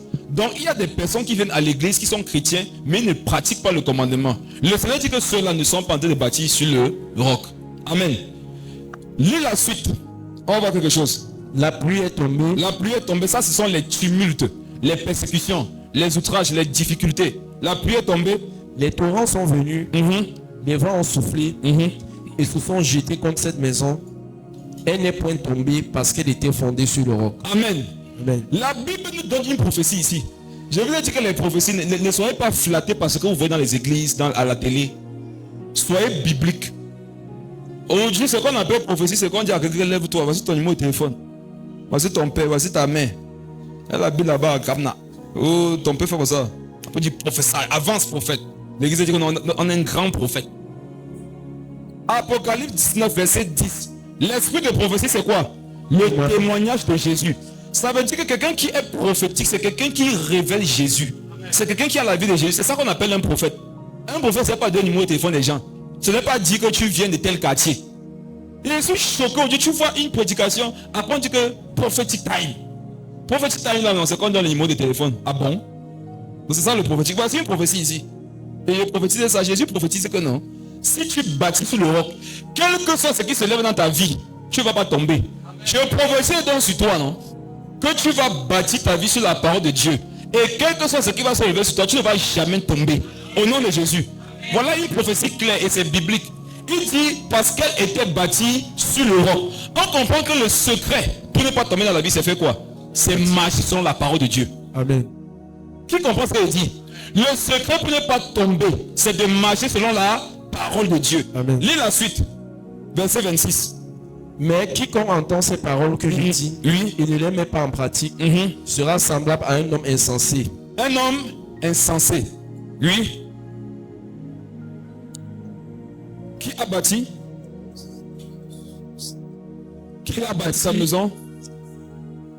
Bâtir sa maison sur le sable. Mes frères, la parole de Dieu nous fait comprendre que quiconque ne marche pas selon la parole de Dieu, il est quoi? Insensé. Je vous pose une question. Soyez spirituel. Quand vous voulez être enseigné, ayez les définitions de Dieu. L'école la plus célèbre aux États-Unis, c'est laquelle? Harvard, non? Supposons que dans une filière à Harvard, tu sortes le major de ta promotion, mais tu n'es pas né de nouveau. La Bible dit que tu es quoi? Insensé. C'est pour ça que la Bible, c'est pour ça que les païens disent que les chrétiens sont fous. Dire quelque chose comme ça, c'est un peu fou. L'évangile c'est une folie pour l'évangile même c'est une folie. Tu n'es pas insensé pour Dieu parce que, en fait, tu n'es pas sage pour Dieu parce que tu es premier en tout. Hein. Tu es sage pour Dieu parce que tu fais sa volonté. Quiconque ne fait pas la volonté de Dieu, quel que soit ce que tu as eu à atteindre dans la vie, quand Dieu te voit, il voit un insensé. Pourquoi? Parce que le monde avec sa convoitise vont passer. Mais la parole, je le répète, elle ne passera jamais. C'est quoi être sage? C'est de te dire que les Écritures me disent ce qui va arriver bientôt. Je dois faire attention. Proverbe 6.6. Va vers la fourmi, paresseux, et fais quoi? Observe. La Bible dit que la fourmi, dans Proverbe 6.6, la parole dit que la fourmi, lorsqu'elle sait qu'il y a les mauvaises saisons qui vont arriver, qu'est-ce qu'elle fait pendant les bonnes saisons? Elle amasse beaucoup de nourriture. Sachant que quand les temps difficiles vont arriver, elle aura des réserves. C'est ça être sage. Maintenant, Jésus nous enseigne qu'un jour le monde va s'arrêter. Il enseigne qu'après la mort, il y a deux destinations, l'enfer et le paradis. C'est quoi être sage? C'est d'aujourd'hui prendre la position qui va faire en sorte que même si ça arrive demain, après-demain ou bien dans une semaine, que je ne sois pas dans les problèmes. Être un insensé, c'est maintenant courir derrière le monde, courir derrière les bâtiments, courir derrière les voitures, courir derrière les femmes et te dire que tu vis. Tu ne vis pas, tu es un insensé. Tu es un insensé si tu ne marches pas selon les Écritures. Si quelqu'un t'a invité ici ce matin, non, tu n'es pas né de nouveau. Mon frère, je te le dis avec beaucoup d'amour, tu es un insensé. Il y a une solution pour l'insensé que tu es. C'est de te tourner vers Jésus. Sortir du péché. Quelqu'un fume. Tu ne fumes pas, il dit qu'on a bu ton cerveau dans les églises. La fumée aussi a bu ta tête. Amen. Et quand quelqu'un est égaré, il a toujours l'impression que c'est les autres qui le sont. Amen. Malheureusement, parce qu'il y a des boutiques qui se font appeler églises et qui ont donné un mauvais témoignage de l'évangile. Mais quiconque entend ces paroles que je dis et ne les met pas en pratique sera semblable à un homme insensé qui a bâti sa maison sur le sable. Verset 27. La pluie est tombée, les torrents sont venus, les vents ont soufflé et ont battu cette maison. Elle est tombée et sa ruine a été grande. Après, elle est tombée et sa ruine a été grande. La Bible prophétise que quiconque ne marche pas selon la parole de Dieu, non, il va tomber. Il va tomber. Et je lance un appel aux jeunes, calmez-vous dans la vie. Amen. Si celui qui est à côté de toi est calme, je dis que calme-toi. Ne cherchez pas à courir. Ne mettez pas vos mains dans les choses qui vont vous dépasser. Ce que les jeunes font aujourd'hui pour bâtir, ça fait peur. Ce que les femmes... Regardez, être brune, c'est pas un fonds de commerce. Vous comprenez, non? Être jeune là, jeune, c'est pas un métier.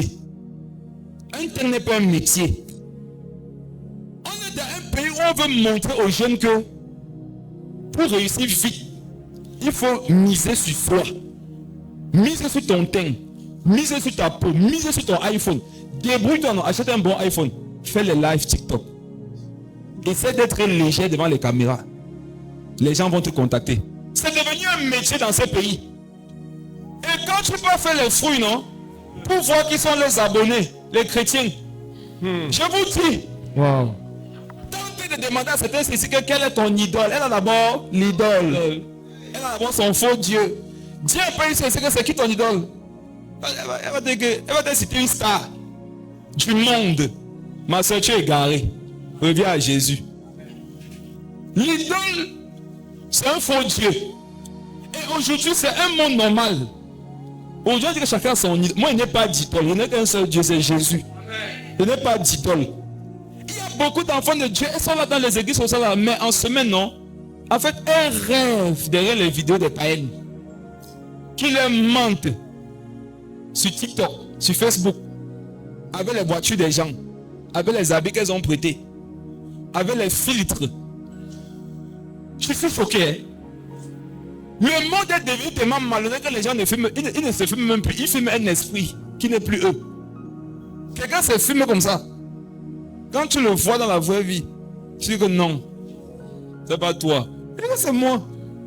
Tu sais comment? Regarde la photo. On dit que oui, c'est pas la photo que j'ai vue, non? Pour dire que ce n'est pas toi. Regardez, un chrétien qui se filme avec le filtre. Ils vont dire que le type, un chrétien qui se filme avec le filtre, non? C'est un insensé. C'est bizarre. Tu filmes qui? C'est toi que tu filmes. Mais filme-toi, non? Mais je peux pas. Tu filmes qui? Nous, on connaît à l'église que tu as les boutons. Non, c'est que tes yeux, non? C'est gros. Tes photos, je suis chinoise. Le teint lisse. Et chaque jour, dans son teint varie. Tu utilises quelle huile, maman? Je sais qu'il y a les yeux qui donnent un teint. Toi, quel est ce truc qui... C'est l'arc-en-ciel. Ton nom, c'est arc-en-ciel oil. Et c'est comme ça que vous vivez frustré. Loin de la réalité. Et vous commencez à fuir la vie, la vraie vie. Vivez la vie qui est à votre niveau. Sa caméra vient se filmer. Vous savez pourquoi les gens aiment se filmer devant les miroirs? C'est pourquoi on voit le nombre de caméras qu'il y a sur l'iPhone. Remarquez, généralement, les gens qui se filment devant l'iPhone, devant les miroirs, c'est toujours 3 caméras. C'est rare, tu vas avoir une caméra que non, moi. Donc, c'est que l'iPhone 9. Elles sont là dans les églises, elles font les cotisations pour l'iPhone. Elles ne font pas les cotisations pour avoir les fonds de commerce. Vous êtes des insensés. Vous comprenez? Vous êtes des insensés. Elles sont étudiantes. Elles ont les téléphones qui coûtent 400 000. Qui a de l'argent? 400 000. Moi-même, c'est l'autre jour que j'ai changé mon téléphone à Abidjan. On était ensemble la dernière fois à Abidjan. Tu vois le petit Samuel qui fait les iPhones là. Je voulais changer. Il a dit que ça va coûter combien? Il m'a dit que pour changer ça, il a dit que mon petit laisse. Je suis un père, je laisse. Il y a des enfants ici, ils ont le cœur que nous on n'a pas. Vraiment? Toi, tu as les soucis de revenus. Hein. Ils n'ont rien. Mais quand tu vois ce qu'ils veulent avoir, tu comprends qu'ils vont finir la sorcellerie. Je vais dire à un parent ici que tu meurs bientôt. Non, ton enfant va te vendre, je te dis. Quand je vois ce que ton enfant aime, je vois ton niveau de vie. Si un parent à côté de toi, dis-lui mes condoléances. Non, tu vas te mourir, l'enfant là va te tuer. Maman, on va seulement t'amener dans la sorcellerie. Tu vas que mourir, maman. Elle est en 5e, elle veut son iPhone 14. Elle prend l'argent où? Tu as vécu ta vie, maman. Est-ce que l'essentiel c'est de vivre trop longtemps?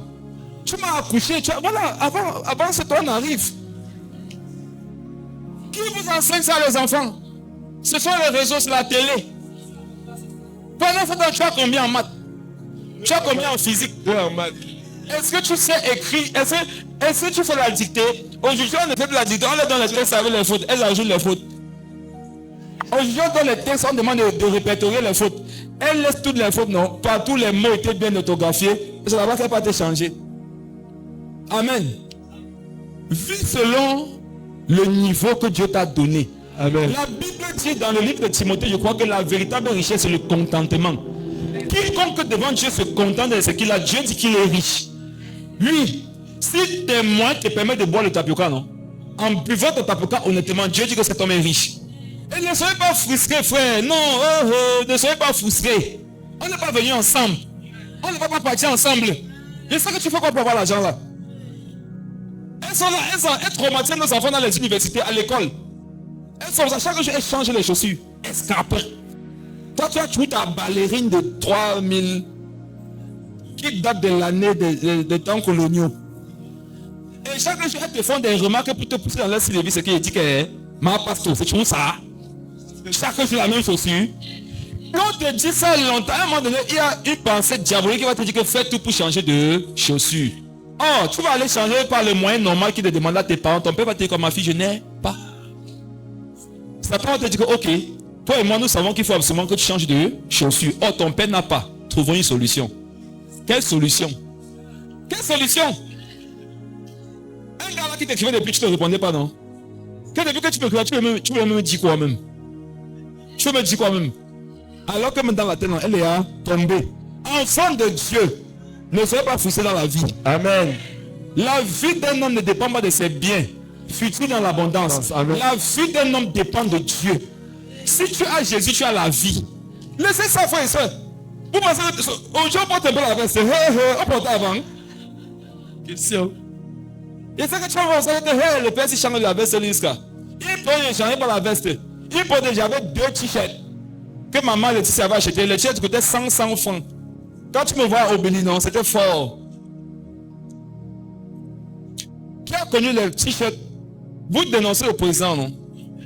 Vous ne savez pas que le président s'améliore. Nous, on a porté le t-shirt du président à l'époque.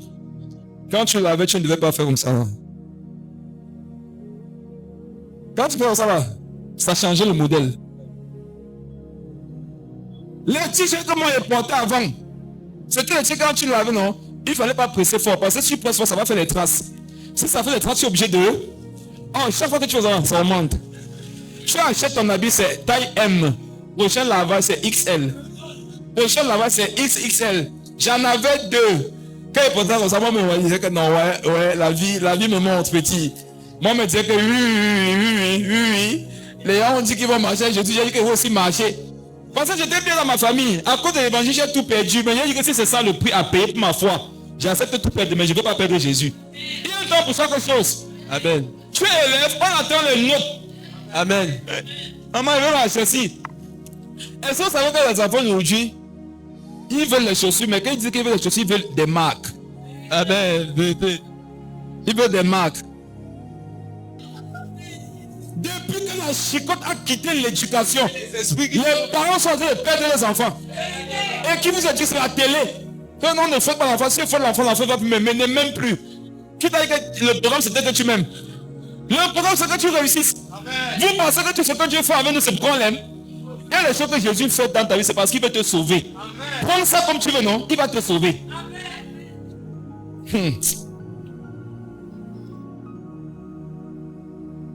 Mais qu'est-ce qui arrive? Qu'est-ce qui se passe dans notre génération? Quelles sont les paroles qui vous guident aujourd'hui? Incapable de méditer jour et nuit. Mais on connaît toutes les paroles de drague, toutes les paroles mélancoliques, toutes les paroles suaves sur les réseaux.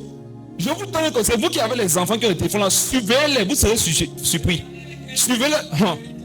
Vous devez mettre le contrôle parental sur le téléphone. Aujourd'hui là non, se perdre c'est facile. Regardons, toi-même parent c'est facile. Causons un peu non. Toi-même parent, te maintenir là c'est difficile dans la discipline. Ça c'est vrai. Je suis un homme de Dieu non. Je suis sur internet comme ça non. Je dois me discipliner pour ne pas virer. Alors que je sors de 3 heures de prière. Maintenant toi, en langue non. Est-ce que c'est encore en français? Maintenant l'enfant là qui ne prie pas, toi jeune, tu ne médites pas, tu n'as aucune discipline. Tu penses que le téléphone, ça va t'amener où? L'une des voies les plus démoniaques aujourd'hui sur le téléphone, ce sont les réseaux sociaux. La nudité est partout. La facilité est partout. Aujourd'hui, tu passes sur TikTok, tu vois les enfants de 17 ans, ils ont les Lamborghini. Il y a la Range Rover. Maintenant, il y a un Tintin qui est derrière l'écran. Il dit que maman veut la voiture. Tu peux tuer qui? Tu vas mourir avant ce que tu peux tuer là. Les prophéties ici là. Quand tu les mets ta main quelque part un jour pour tuer quelqu'un, c'est toi qui vas mourir. Quelle est cette génération? Nos mamans sont parties au champ, elles ont cultivé le melon, le macabo. Elles ne peuvent pas faire la manicure, pédicure parce qu'il fallait qu'elles nous nourrissent. Et j'ai grandi, je me plains d'une telle femme. C'est pas la possession démoniaque. Il y a beaucoup, si vous êtes possédé sans la présence d'un esprit impur, vous savez pourquoi? Parce que même l'esprit impur trouve que vous êtes trop sale pour qu'il vienne habiter en vous. Il y a les gens, la raison pour laquelle vous n'êtes pas possédé, c'est que même les démons trouvent que vous êtes trop sale. Ils veulent quand même habiter une maison. Voilà, quand même, toi, ton péché c'est grave. Jésus, tu le demandes pourquoi tu es possédé. Il dit que qui moi? Moi un démon, il habite dans ça. Tu vois qu'il est trop perdu. Ta mère a failli mourir sur la table d'accouchement. Aujourd'hui, il y a les gens qui te font croire que l'amour, c'est de donner à son enfant ce qu'il veut. Que quoi? Quand tu as demandé 10 000 à ta mère, tu n'as pas donné 10 000, c'est quoi? Moi, ma mère me donne 30 000. Chaque jour. Il veut te donner toujours tes 200, tu vas attraper tes cheveux avec le fil. Tu ne veux pas me tuer la sorcellerie, ma fille. Mais comme j'ai pris, c'est toi qui vas mourir. Revenez sur terre. Arrêtez de rêver. Tu vas acheter la voiture, tu travailles quoi? Si tu veux vraiment acheter la voiture, non, cherche les bonnes notes. Cherche à être major à l'université. Multiplie la formation. Apprends l'anglais. Élève ton niveau. Qui a bâti un jour où on vend les voitures, là, quand il veut des voitures, on lui a donné son argent. Vous rêvez même quoi? Qui vous enseigne ces choses-là? C'est là comme ça, on bâtit une maison. Même Dieu dit que quand on bâtit une maison, on s'assoit, on calcule la dépense. C'est écrit dans la Bible. Même Dieu n'a pas conçu vite. Il rit. Genèse, au commencement, la terre était comment? Et vide. Dieu avait le terrain, mais il n'avait pas encore construit. Marie-Jo, Dieu avait le terrain, non? Un jour, mais il n'avait pas encore la maison. La Bible dit que son esprit se mouvait au-dessus de son terrain. Il s'est assis là avant de calculer. Avant de dire que bon, maintenant que la terre fasse comme ça, que la lumière fasse, même Dieu a pris du temps pour faire. Toi, tu es qui pour ne pas patienter? Tu as 17 ans, tu as à faire ce que les gens ont fait en 50 ans. Nous, on savait à l'époque, non? Pour faire certaines choses, il faut atteindre 40 ans. Les enfants de Dieu à 12 ans, ils ont tout fait. Il a goûté, il est un garçon, non? Il a goûté les filles. Il a goûté les garçons. Il a goûté le chien. Même si il poussait le lézard, c'est que le lézard est entré au plat. Il voulait goûter même le lézard. Il y a les gens qui ont même goûté les esprits de nuit. Donc il a une couche de nuit, non? Dans la couche de nuit, tu as fils, ne viens prochainement, hein. Tu as ta coupousse. Vous voulez tout goûter, regardez, ça va vous caler au cou. Ça va vous caler au cou. Pour un temps, tu peux penser que ça marche. Mais quand les retombées arrivent, tu pleures, mais c'est fait trop tard. Combien ont perdu leur vie dans ces affaires? Combien ont perdu leur santé? Combien ont détruit leur vie? Et quand vous parlez comme ça, c'est qu'on ne vous aime pas. Oui, si c'est ça, ne pas vous aimer, nous vous détestons. Vous comprenez, non? Je vous déteste. Paul disait que suis-je devenu votre ennemi en vous disant la vérité? Jésus prêchait un jour, là, tu dis que, regardez, si vous voulez marcher avec moi, non, armez-vous de la pensée de souffrir. Vous ne pouvez pas marcher avec moi, Jésus, et vous êtes à l'aise. On t'a prêché l'évangile, on t'a dit que Dieu a Jésus, tu seras heureux. Qui vous a dit ça? Le bonheur qu'on a en Jésus, non, c'est un bonheur par la foi. On a choisi de souffrir pour la foi. Donc, attends, vivre pour toujours, non? Étant avec une seule femme, ce n'est pas une souffrance. Allez, ce n'est pas une souffrance. Vivre ne plus jamais aller en boîte de nuit, ce n'est pas une souffrance que tu t'imposes. Puisque ta chair aime ça. Mais tu dis que je ne ferai pas ce que j'aime. Je vais faire ce que Jésus aime. Parce que demain, je ne serai pas sauvé pour avoir fait ce que ma chair aimait. Je serai sauvé pour avoir fait ce que l'esprit aimait. Aimez ce que l'esprit aime. Même si ça vous fait mal, faites-le. Tu n'es pas marié, garde ton corps. Ce n'est pas la boutique où chacun doit entrer avec un peu de monnaie et il sort avec un peu de produits. C'est les savons. Ça finit. Ça ne finit pas, non. Mais ça peut devenir un produit qui brûle en enfer pour l'éternité. Et quand vous parlez, vous n'avez plus peur. Regardez, les jeunes à qui ils sont tes pères là, non. L'une d'entre vous continue, tu seras frappé de mort. Ça va te servir de témoigner pour les autres. Parce que quand tu prêches au Dieu, les gens croient que c'est le jeu. À un moment donné, quand Dieu voit qu'il y a trop de blagues dans l'église, il vient un peu mettre de l'ordre. Et l'ordre, souvent, c'est qu'il va frapper. Vous pensez que Jésus était nu sur la croix pour que vous veniez vous amuser aujourd'hui? Dieu quitte le ciel, il devient un homme, il vient sur la terre, les gens lui manquent le respect, on crache sur lui, on le crucifie comme un bandit. Alors qu'il n'avait rien fait. Pour que tu viennes ici à l'église, tu mets tes seins dehors. Tes seins là vont se... Regarde, quand le cancer du sein arrive. Quand on va couper ça, on va parce que tu as bien monté ici à l'église. Ils sont là devant les prostituées gospel. Tu vois ces statues, tu te dis, mais ça c'est une prostituée ou quoi? Fume tu les fesses. Il va voir les soeurs. Voilà ce qu'on appelle une soeur.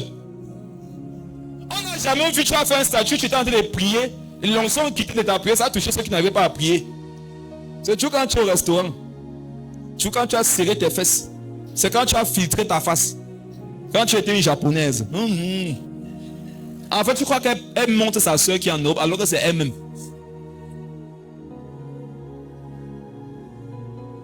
Je vais vous dire une chose. Beaucoup si vous n'allez pas vous marier. Pourquoi? Parce que Celle que Dieu veut marier, ce n'est pas celle que vous présentez. Vous comprenez, non? Vous présentez une femme qui n'est pas celle que vous êtes. C'est la femme là qu'on va marier. Mari de nuit. Mais la vraie femme que tu es là, elle ne va pas trouver le mari. Filme-toi tes boutons. Qu'on sache que tu as les boutons. Il faut que le jour où on vient te choisir, on sait qu'on t'a choisi avec tes boutons. Ne nous montre pas que après la clarté, c'est toi qui viens. Après, on est surpris. Arrêtez de vous comporter comme les païennes, comme des païens. Si vous avez choisi Jésus, non, assumez votre foi. Si vous voyez que c'est Dieu, non, laissez. Vous ne pouvez pas marcher avec Dieu et le diable. Amen. Faites un choix et assumez. Si tu vois que c'est trop dur de marcher avec Jésus, t'assures que non, tout le monde ne sera pas sauvé. Moi, mais c'est ça. Peut-être tu fais partie de ceux qui vont aller en enfer, pas toi. Tu comprends? Mais si tu sais que j'ai choisi Jésus, et Jésus c'est le bon choix, assume. Amen. Si les gens se moquent, ils se moquent. Ils vont se moquer de toi quand tu seras au ciel.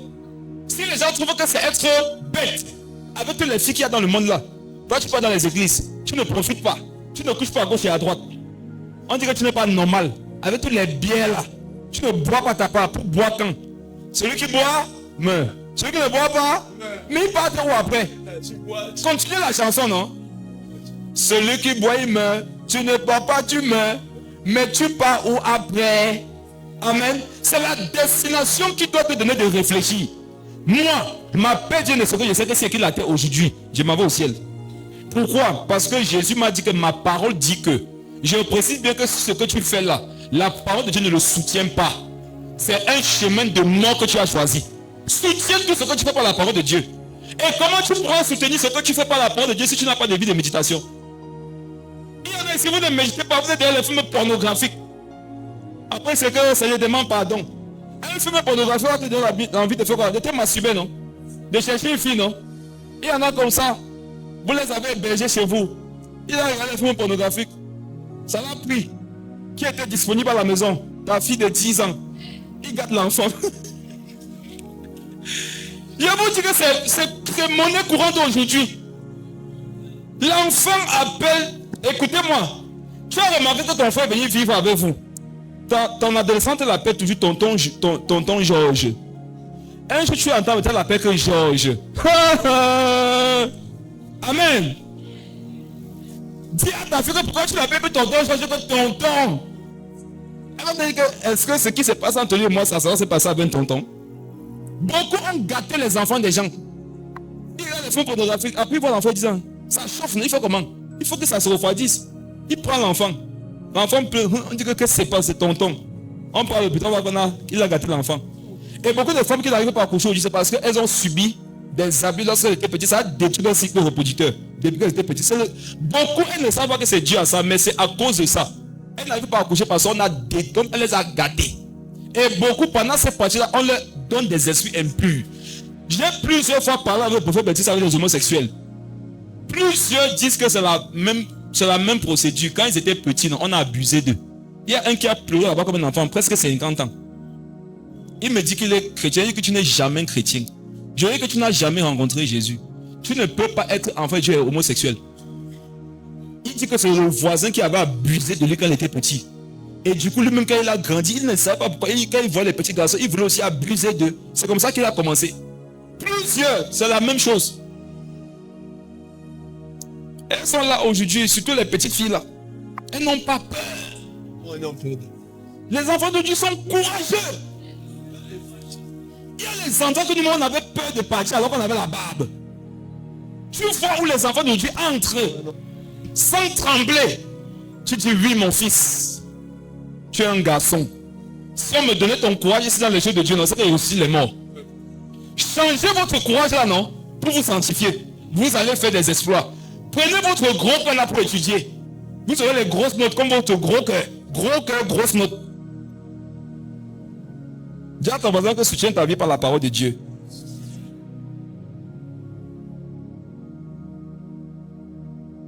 Tu dois bâtir sur le roc. Le roc, c'est Jésus. Le roc, c'est une pierre. Quand tu construis la maison sur la pierre, allez demander aux ingénieurs. Quand tu construis sur le caillou, la maison est solide. Sur le sable, tu creuses un peu comme ça, la maison va s'effondrer. Même si tu avais fait 10 étages, mais tu peux avoir fait seulement 2 étages. Comme c'est sur le roc, ça ne tombe jamais. Amen. bâti sur le roc Jésus. En fous-toi de ce que les gens pensent. Personne ne te donne la vie. Personne ne te donne de respirer. Personne ne sera ton juge demain si ce n'est le Seigneur. Tu dois craindre ce que Dieu dit de toi. J'ai l'honneur au Dieu que mon frère soit là. S'il te plaît, lève juste ta main. Voici un frère dans tous les sens. Hubin.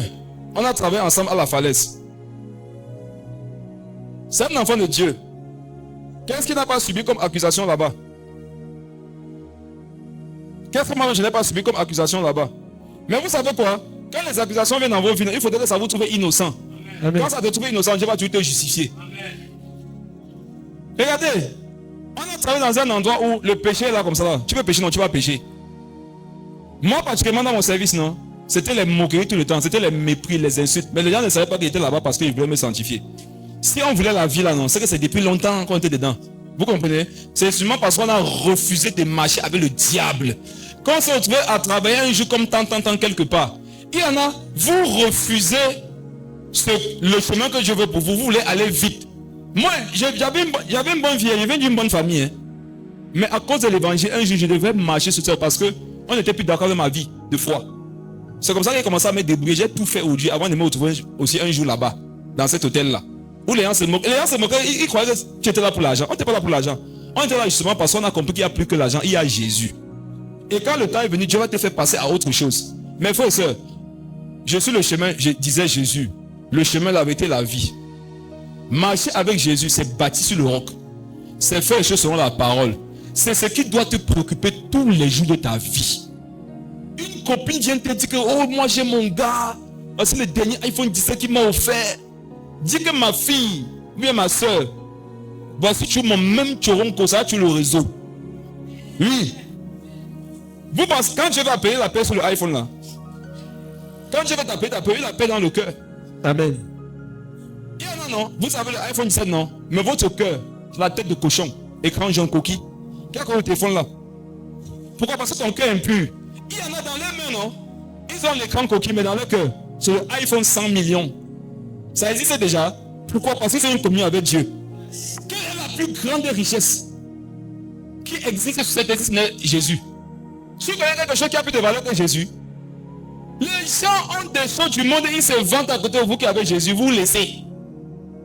Qui a remarqué que moi qui parle de Jésus? Non, tu vas seulement l'envier. Même si tu es qui?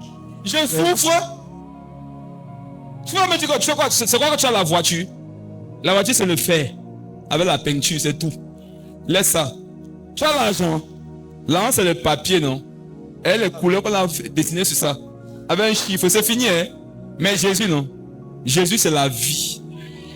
Jésus c'est l'éternité. Un jour ta voiture avec laquelle tu te vendais en ça, c'est gâté. Jésus n'a pas besoin de vidanger. Lui du moteur est toujours d'actualité. Marchez avec Jésus.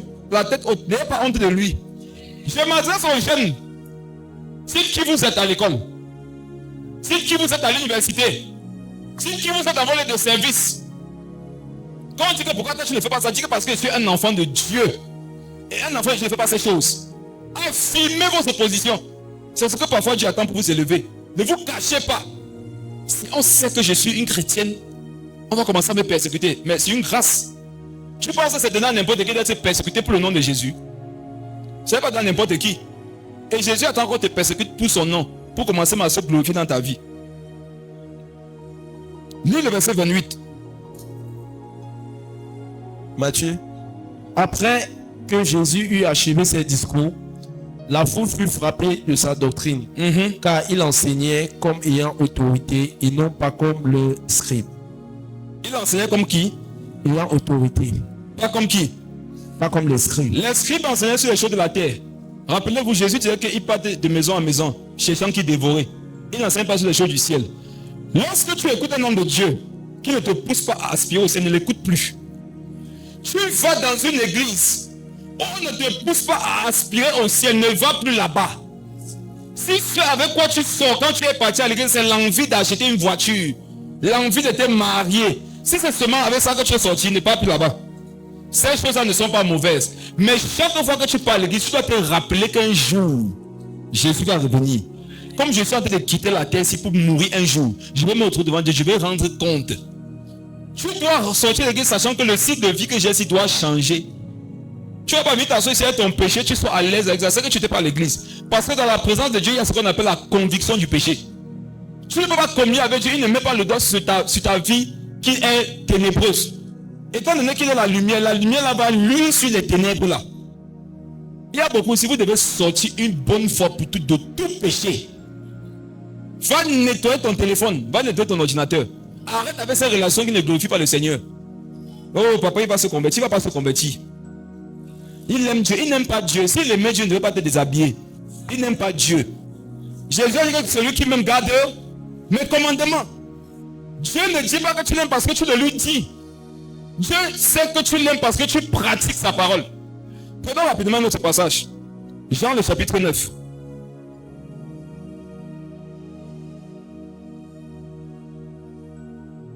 Quand tu marches avec le soleil, la lumière de Christ, on dit que c'est marcher selon la parole. Amen. S'il n'y a pas de lumière quelque part, n'est-ce pas, tu seras aveugle. Qui comme moi, s'il est à la maison, on coupe la lumière, avant de te déplacer, tu vas d'abord allumer la torche. C'est logique, non? Pourquoi? Parce que lorsqu'il n'y a pas de lumière, automatiquement, tu deviens un aveugle. Amen. La parole est une lampe. Amen. C'est une lumière. Ta parole est une lampe à mes pieds, une lumière sur mon sentier. Quiconque marche sans la parole de Dieu, il marche en aveugle. Qu'est-ce que maintenant Jésus lui dit de l'aveuglement dans Jean 9? Le verset 39.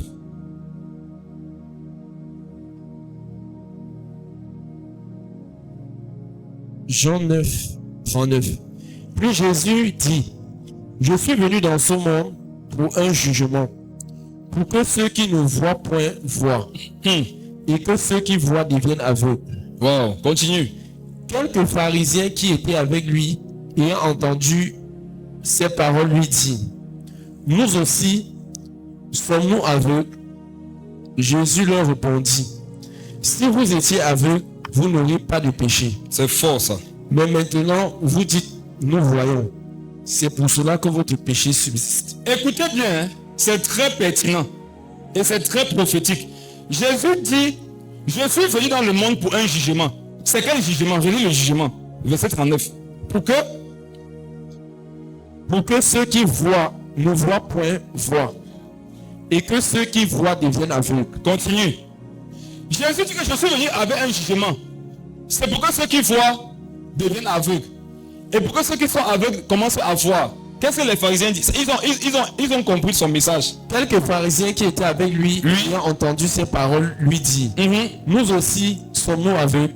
Et regarde, il dit que nous on est les docteurs de la loi. Est-ce que nous on est aveugles? Il leur dit quoi? Jésus leur répondit, si vous étiez aveugles, vous n'auriez pas de péché. Attends. Si vous étiez aveugle, vous n'auriez pas de péché. Donc dans le spirituel, qui n'a pas de péché, comment on l'appelle? Un aveugle. On est ensemble. Dans le spirituel, non? Quand tu es aveugle, tu n'as pas de péché. Tu sais pourquoi? Parce que c'est Jésus qui voit pour toi. Amen. On est ensemble. Ceux qui sont nés de nouveau, ils ne voient plus d'eux-mêmes. C'est la parole qui est la lampe à leurs pieds, une lumière sur leur sentier. En fait, quand tu deviens un enfant de Dieu, c'est ce qui se passe. Tu crèves tes yeux. Tu prends la Bible, non? Tu mets au niveau de tes yeux. C'est maintenant la Bible qui voit. Et Jésus a dit que si vous étiez aveugle, vous n'auriez pas de péché. Amen. Continue. Mais maintenant vous dites, nous voyons. Nous voyons. C'est pour cela que c'est pour cela que votre péché subsiste. C'est pour cela que votre péché subsiste. Mes frères et sœurs, qui a remarqué que depuis qu'il est devenu enfant de Dieu, on dit qu'on t'a aveuglé? C'est la vérité. C'est la vérité. On a mangé ton cerveau. C'est la vérité. On ne voit pas les belles filles. On t'a trompé. C'est la vérité. Jésus ne nous a pas trompé. Jésus m'a trompé. Qu'est-ce qu'on appelle une tromperie? C'est d'user d'artifice, de sagesse, de ruse pour changer la décision et le chemin de quelqu'un. Quand tu deviens enfant, tu vas voir qu'on va dire qu'on fait, tu es aveugle. Tu ne vois pas. Ça Dieu. On dit mais tu ne vois pas la fille ici. Tu ne vois pas les biais ici. Tu ne vois pas le mauvais deal ici qu'on peut faire, on gagne de l'argent. Tu ne vois pas. Il faut leur dire que je ne vois plus. Parce que quand la parole voit à ma place, elle ne me montre pas que c'est une façon dont je devrais vivre. Vous devez choisir de devenir aveugle et de laisser Jésus voir pour vous. Pourquoi? Si tu veux voir de toi-même, tu vas voir. Amen. Si tu veux voir de toi-même, non, tu vas voir. Et ce que tu vas voir, ça ne va pas te plaire. C'est pour cela que votre péché subsiste. Quiconque veut être délivré du péché, il doit dire qu'à partir d'aujourd'hui, je vais changer ma façon de voir. Je ne verrai plus comme je veux. Je verrai comme Jésus veut. Avant, tu voyais que profiter de la vie, c'est avoir 4 copines. Amen. Une qui te donne l'argent, une avec qui tu couches, une qui connaît bien faire les gâteaux, et une qui parle dans les églises réveillées.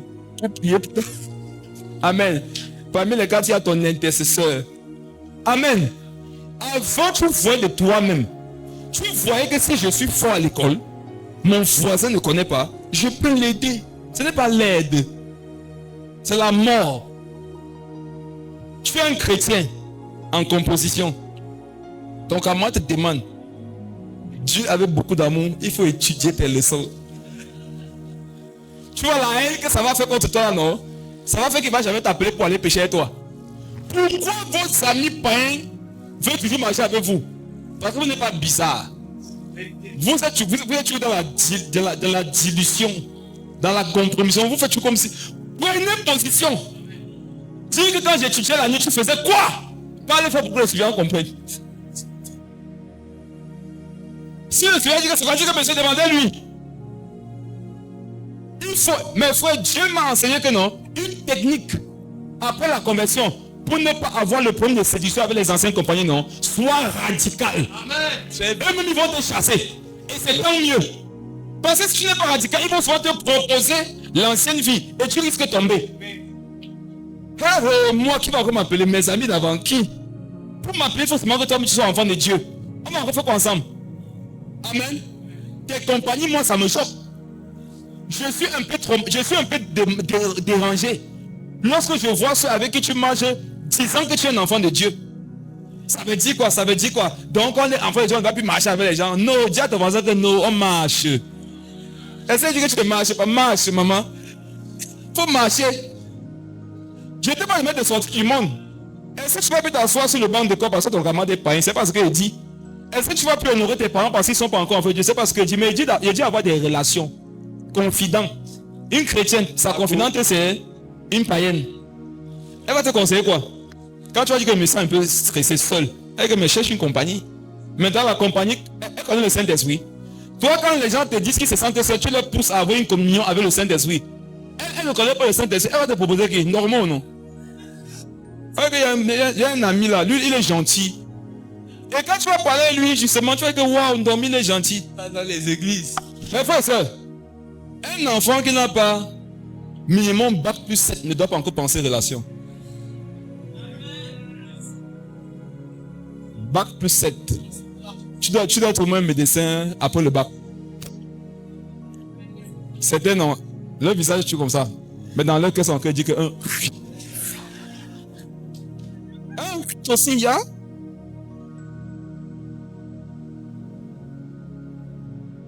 Comment savoir que ce n'est pas le moment? Vous ne pouvez pas vous marier dans 1 an. Ce n'est pas le moment. Cantique des cantiques dit que n'engage, ne réveille pas l'amour avant que l'amour ne le veuille. Quand vous partez réveiller l'amour, vous devez être sûr que vous pouvez vite concrétiser les choses.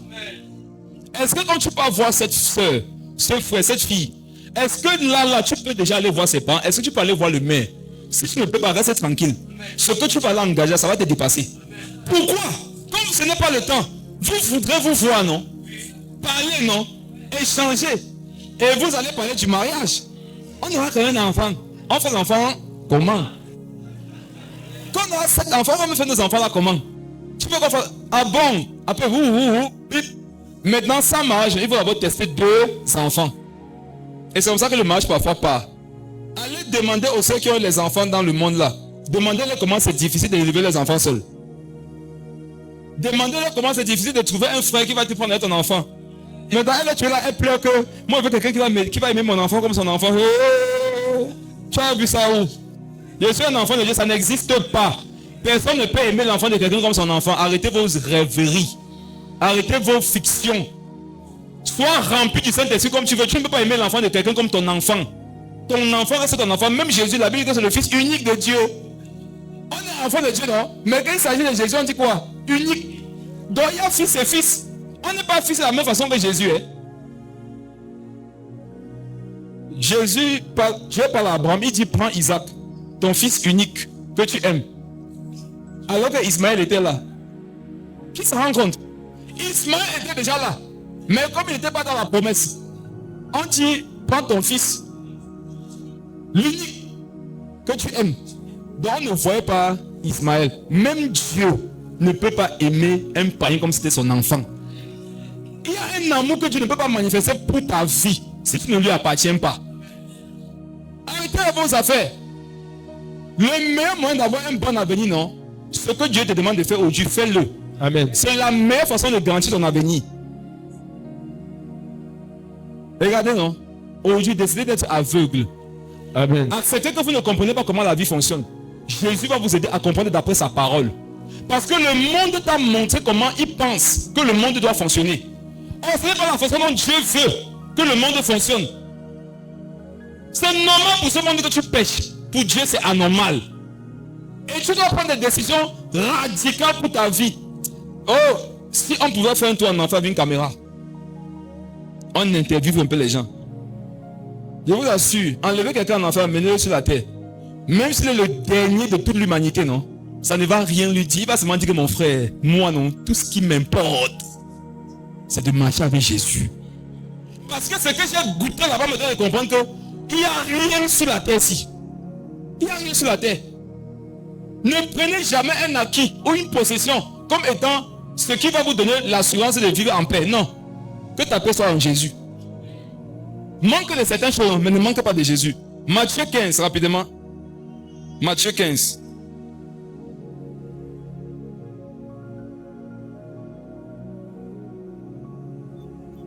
Lis à partir du verset 10.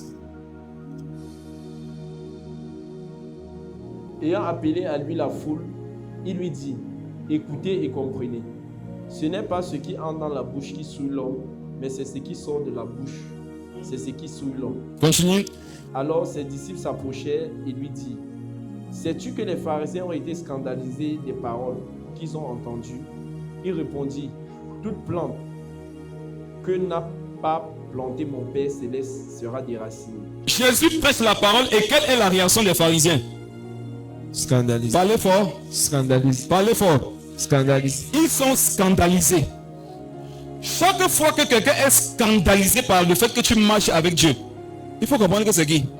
C'est un pharisien. Ce n'est pas une insulte, c'est son identité. Lis le verset 14. Laissez-les. Laissez-les. Regardez. Qu'est-ce que vous devez faire d'eux?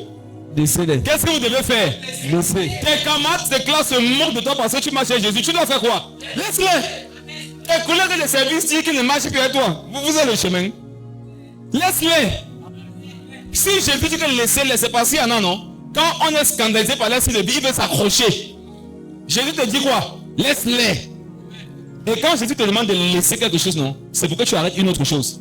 Amen. Si je n'avais pas accepté d'abandonner ma mauvaise compagnie il y a 14 ans, on se serait connu. C'est que je suis retourné dans ma vie, non? C'est que je suis encore parti voir Amanda, non? Et les filles m'aimaient, papa. Quand tu es un peu intelligent, un peu beau, bon, très beau, et un peu délinquant, c'était fort. Je dis que non, tout type, toute qualité, tout âge. Moi, j'étais un chrétien dans le péché. Je ne choisissais pas, je ne rejetais pas quiconque vient à moi. Vraiment, j'étais comme le Seigneur. Je ne te juge pas. Grâce au mince, non, Bruno, qui suis-je pour te rejeter? Tu comprenais? Isaac, amen. Mes frères, Satan dit que tu veux dire quoi, Maroc? Maroc, tu veux dire quoi? Qui a entendu la voix là? Qui entend souvent la voix là? Tu veux dire quoi? Arrête ça, Frédérica. Donc tu vas jamais. Qui vit comme ça? Hein? Si la voix là te dit que qui vit comme ça, il faut dire que mon père est dans la foi. Amen. Tu comprends, non? Qui vit comme ça? Les gens de mon église. On vit comme ça. Amen. Jusqu'au retour du Seigneur, non? Ça va seulement s'empirer. Oui, oui. Et un jour, on va dire qu'on avait bien fait. Et ceux qui se seront laissés aller sur la terre vont regretter. Je les ai laissés partir. Oh, j'étais respecté hein, dans mon groupe de délinquance. Et c'est ce que tu ne veux pas perdre. L'honneur et la gloire du monde. Une gloire bête. Je vous dis une gloire bête. On te laisse là, tu bois, tu saoules. On te laisse là, tu tapes ta femme.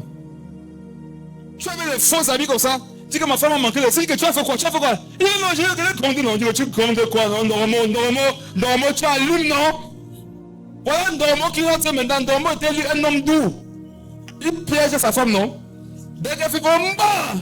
Ça, c'est pour aller témoigner que elle m'a fait cette maman comme il est allumé. C'est ça! Tu es un homme! C'est ça, non? Tu es un animal. Tu es un animal. Tu es même pire qu'un animal. Les animaux bagarrent pour deux choses, pour les femelles et pour le territoire. Toi, tu bagarres, tu tapes pour prouver quelque chose aux gens à qui tu n'as rien à prouver. Regardez comment vous vivez, mes frères et sœurs. Il faut changer ce style de vie, il faut les laisser. Jésus dit quoi? Laissez-les. Ceux qui sont scandalisés par ton style de vie, laisse-les. Amen. On n'a pas appelé à marcher ensemble. Même toi, ta vie me scandalise aussi. Oui, oui. Ta vie aussi me scandalise. Laissez-les lire la suite. Ce sont des aveugles qui conduisent des aveugles. Ce sont quoi? Des aveugles qui conduisent des aveugles. Si Jésus dit que ce sont des aveugles, ça veut dire que toi, son enfant, tu fais comment? Je vois. Tu dois croire que parce que je marche avec Jésus, je vois. Amen. Dis à ton voisin que tu vois. Eux, ce sont des aveugles. Quiconque ne marche pas avec Jésus, c'est un aveugle. Même s'il a les yeux de l'hibou, il est aveugle. Dieu ne dit pas que tu vois parce que tu as les gros yeux. Dieu dit que tu es aveugle parce que tu ne marches pas avec lui. Ce sont des aveugles, continue, qui conduisent des aveugles. Et c'est toujours comme ça. Il y a toujours un qui croit que lui il a compris la vie. Il doit montrer la vie aux autres. La Bible dit que ce sont les aveugles qui conduisent les aveugles. Et quelle est la conséquence? Si un aveugle conduit un aveugle, qu'est-ce qui se passe? Ils tomberont tous deux dans une fosse. Les deux vont tomber dans la fosse. Les aveugles là, ça peut être tes parents malheureusement. Ça peut être tes frères de la maison, tes collègues de service, tes amis à l'école. La Bible dit que si les aveugles se conduisent entre eux, ça veut dire quoi? Eux ils sont d'accord sur le mensonge. Qui a remarqué que non? Quand vous débattez souvent en famille, tous les païens souvent sont toujours en accord. Ça c'est vrai. Ils sont toujours en accord. Amen. C'est tout ton avis qui sort de la logique, de leur logique. Et tout souvent, ils vont venir tomber. C'est que toi, tu es toujours comme ça. Ta part sont toujours seul. Laisse-les. Ce sont des aveugles. Ce n'est pas une insulte, c'est une identité. Quand Jésus dit que ce sont les aveugles, il n'est pas en train de les insulter. Il dit ce qu'ils sont en réalité. Sur le plan spirituel que toi, tu ne vois pas. Il dit si un aveugle conduit un aveugle, ils tomberont tous deux dans une fosse. Verset 15. Pierre, prenant la parole, lui dit, explique-nous cette parabole. Pierre ne comprenait pas. Et Jésus dit, vous aussi, vous êtes encore sans intelligence. Non, laisse ça. On va aller sur un autre passage. Pierre ne comprenait pas parce que pour lui, non. Si quelqu'un voit, il voit, non. Comment quelqu'un voit-il qu'il est aveugle? Vous devez comprendre les choses de façon spirituelle. Je ne sais pas si vous comprenez. Amen. Quelqu'un qui a usé de mensonges, de vol pour acheter une voiture. Lorsque tu le vois en voiture, tu vois un homme véhiculé, non? Dieu lui voit un voleur. Je ne sais pas si on est ensemble. Dieu voit un voleur. Toi qui vis selon tes moyens, tu marches à pied, Dieu voit un homme riche. Parce que tu t'es contenté de ce que tu as. Or, selon la parole, celui qui vit selon le contentement, il est riche. Si je te dis sois riche, je suis en train de te dire, contente-toi de ce que tu as. Il y a les enfants ici, ils mentent sur leurs parents à l'école. Ils ressentent ça dans mon esprit. Il y a les gens ici, ils mentent sur leur famille. Son oncle l'accompagne à l'école, non? Avec une grosse voiture. On dit que c'est qui dit que c'est mon père. C'est l'une de ces voitures comme ça là. Il y en a ici, elles ont tué leur mère. Oh Seigneur, pardonne. Il y en a ici, elles ont tué leur mère. Parce qu'elles ont honte d'elle. Il y en a ici qui n'acceptent jamais que leurs camarades de classe viennent chez eux. Oh, que Dieu vous pardonne. Que Dieu vous pardonne. Moi, quand je pars chez mes amis, on monte, on prend l'ascenseur. Amen. On arrive au premier étage où il y a la villa du chien. Parce que le chien a sa villa, non? Avec ses majordomes, ses boys. Là, c'est le chien. Maintenant, pour arriver où il y a le gardien, c'est le 3e niveau. Et le gardien a ses 3 voitures. Mais dans où il y a même sa chambre avec ses parents, c'est fort. Mais dans ta camarade te dit qu'on va aussi venir vous visiter, tu dis que non. Tu dis que pourquoi tu dis que non, mes parents n'aiment pas les visites. C'est un manque. Un manque. Il manque. Il ne veut pas qu'on aille voir où ils vivent. Vous qui avez honte de ce que vous avez dans la vie, vous êtes des insensés. Vous êtes des insensés. Vous qui avez honte d'où vous vivez, parce que vous n'en avez pas les moyens, vous êtes des insensés. Vous comprenez, non? Tes moyens te permettent de louer une chambre, loue la chambre. Ne pas prendre l'appartement pour épater les gens. Après, qui va souffrir avec toi pour payer ça à la fin du mois? Attends, quand tu fais de nous étonner, qu'est-ce qui se passe dans ta vie? Les mêmes que tu étonnes là, ils vont te faire un truc demain, tu vas voir. Allez demander les conseils à Jésus. Jésus ne joue pas à Jérusalem. Les gens disent béni soit celui qui veut au nom du Seigneur. Il dépose les pailles. Il y avait des moments de l'os là-bas. Il y avait des moments de tirer avec la bière. Jésus. Il y avait tout genre. La maman était là-bas, un petit bout de waterfall. Ça, oh, Seigneur Jésus, Seigneur Jésus. Amen. Les mêmes, non? Quand Jésus n'a pas fait ce qu'il voulait, ils ont dit quoi le lendemain? Crucifie-le. Les gens que tu cherches à épater là, ils vont te montrer. Ta mère te dit qu'elle est malade, tu n'as jamais acheté les médicaments. Ton père te dit qu'il a des soucis financiers, tu peux l'aider, tu ne le fais pas. Mais la fille qui ne t'a rien demandé, tu lui proposes tes services. Garçon maudit. Fils de perdition. Indi. Regarde, il est indi, il est indindigne. Regarde, non? Ta situation est compliquée. Tu as besoin de 3 repentances par minute. Ceux qui se sont investis pour que tu deviennes quelqu'un. Je ne veux même pas savoir ils sont investis, ils t'ont donné la vie. Pour moi, c'est suffisant. Vois ta reconnaissance. Tu veux épater toutes les filles du quartier. C'est une malédiction de vivre ainsi. Honore ton père et ta mère. C'est là-bas que la Bible a dit que c'est suivi d'une promesse qui est le fait que tu vives longtemps et heureux. On a dit que c'est parti les petites filles du quartier. La même fille là, regarde. Quand tu te dis 200 000, tu dis à mon père que tu peux 200 000, non? Un jour, je vais donner 50 000. Elle dit que tu me prends pour qui? Quand tu me rajoutes, je refais mes filles qu'on donne 50 000. Ton cœur va gonfler, mais en retard. Tu peux donner d'abord 100 000, quelle est qui pour toi? C'est ta femme? Je vous pose une question. Vous qui donnez l'argent aux femmes, elles sont qui pour vous? Comme moi, j'aime aider. Tu aimes aider. Pourquoi tu n'aides pas tes parents? Amen. Ils viennent à l'église, ils donnent 1000 francs dans les offrandes. Ils donnent 100 000 aux filles. Quand les démons vont t'oppresser, non? Va voir les filles là. Elles vont prier pour toi. Amen. Ne cherche pas le Seigneur. On voit la valeur que quelqu'un a. On sait la valeur que quelqu'un a dans ton cœur par rapport à ce que tu lui donnes. Voici les premières personnes que vous devez donner dans la vie. Premièrement à Dieu. Deuxièmement, vos parents. Vous voulez être béni, donnez à Dieu. 1. 2. Donnez à vos parents. Et ne donne pas à ton père une fois en passant, ne donne pas à ta mère une fois en passant, donne-le régulièrement. Ça doit être une coutume. Tes parents doivent avoir un salaire dans ton salaire. C'est une bénédiction d'avoir ton père et ta mère qui peuvent manger ton argent. Il y en a, ils donnent l'argent au père une fois comme ça en passant. C'est comme s'il avait résolu tous les problèmes du père. Le père lui dit que mon fils c'est un peu dur. Tu me dis que mais papa il t'a envoyé l'argent il y a 6 mois, non papa? Tu sais combien c'était il y a 6 mois là? C'était 50 000. À croire que le père boit que le tapioca. Même si tu buvais seulement le tapioca est devenu cher, non? 50 000 ça ne suffit pas pour le tapioca pendant 6 mois. Hein? Vous tous dont les parents sont en vie, vous savez la grâce qui soit là. Donnez-leur votre argent. Bénissez-la. Quand tu apprends qu'il est malade, fais tout pour être le premier à acheter les médicaments. Un jour, j'ai appris que mon père était malade. J'ai acheté les médicaments à Yaoundé. J'ai pris la voiture, je suis parti à l'ouest. J'ai donné à mon père. Je pouvais envoyer l'argent qu'on achète dans rien. Dieu m'a dit que va lui donner toi-même. Mon père m'a dit après que le jour où tu as voyagé pour me donner le médicament, c'est ce qui s'est passé dans mon cœur.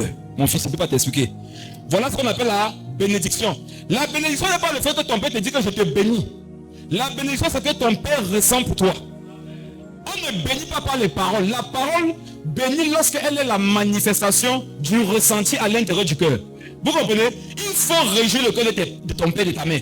C'est la Bible, c'est ça être un homme spirituel. Ce n'est pas forcément parler en langue. Il y a des gens qui parlent en langue, ils parlent mal à leurs parents. Arrêtez de parler en langue, remettez le don à Dieu. Ça ne vous sert à rien. Remettez le don spirituel au Seigneur.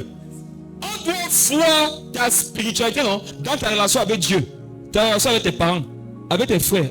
Dans l'église, on doit voir le fruit. Somme 119, le verset 5. Rapidement, on a presque fini. Il me reste quelques minutes. Psaume 119, le verset 105. On est comme ça en train de développer Gosen. Hein. Les gens vont dire que où est le Genèse? On est dans Genèse. C'est Gosen, c'est au soleil là comme ça. Psaume 119, le verset 105. Psaume 119.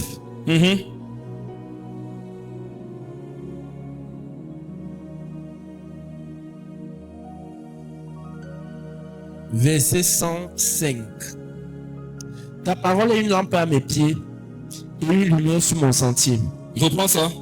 Ta parole est une lampe à mes pieds et une lumière sur mon sentier. Ta parole est une lampe à mes pieds, une lumière sur mon sentier. Mes frères, vivre sans la lumière, c'est vivre comme un aveugle. Et la Bible nous dit que cette lumière, c'est la parole de Dieu. Quelqu'un qui fait un jour sans avoir médité la parole de Dieu, il a fait un jour en étant aveugle. Et quand tu es aveugle, Jésus a dit que qu'est-ce qui va se passer? Tu vas tomber dans la fosse. Tu sais combien de fosses sont prévues pour ta vie? Ce qui va te donner d'échapper aux fosses qui sont prévues contre toi, c'est de marcher sur les Écritures. Ton comportement, ton style de vie, tes pensées, tes projets, ça doit être sur les Écritures. Philippe avait un verset dans Jean le chapitre 8, le verset 12. C'est qui cette lampe qui est à nos pieds, qui nous donne de ne pas marcher en aveugle? Jean 8, le verset 12. Jean 8, 12. Jésus leur parla de nouveau et dit: Je suis la lumière du monde. Celui qui me suit ne marchera pas dans les ténèbres, mais il aura la lumière de la vie. Amen. Amen. Jésus dit: Je suis cette lumière. Celui qui me suit ne marchera pas dans les ténèbres, mais il aura la lumière de la vie. Ce n'est pas le lampadaire seulement ici, ce n'est pas le soleil, c'est la lumière de la vie. La lumière de la vie, c'est Jésus. Amen.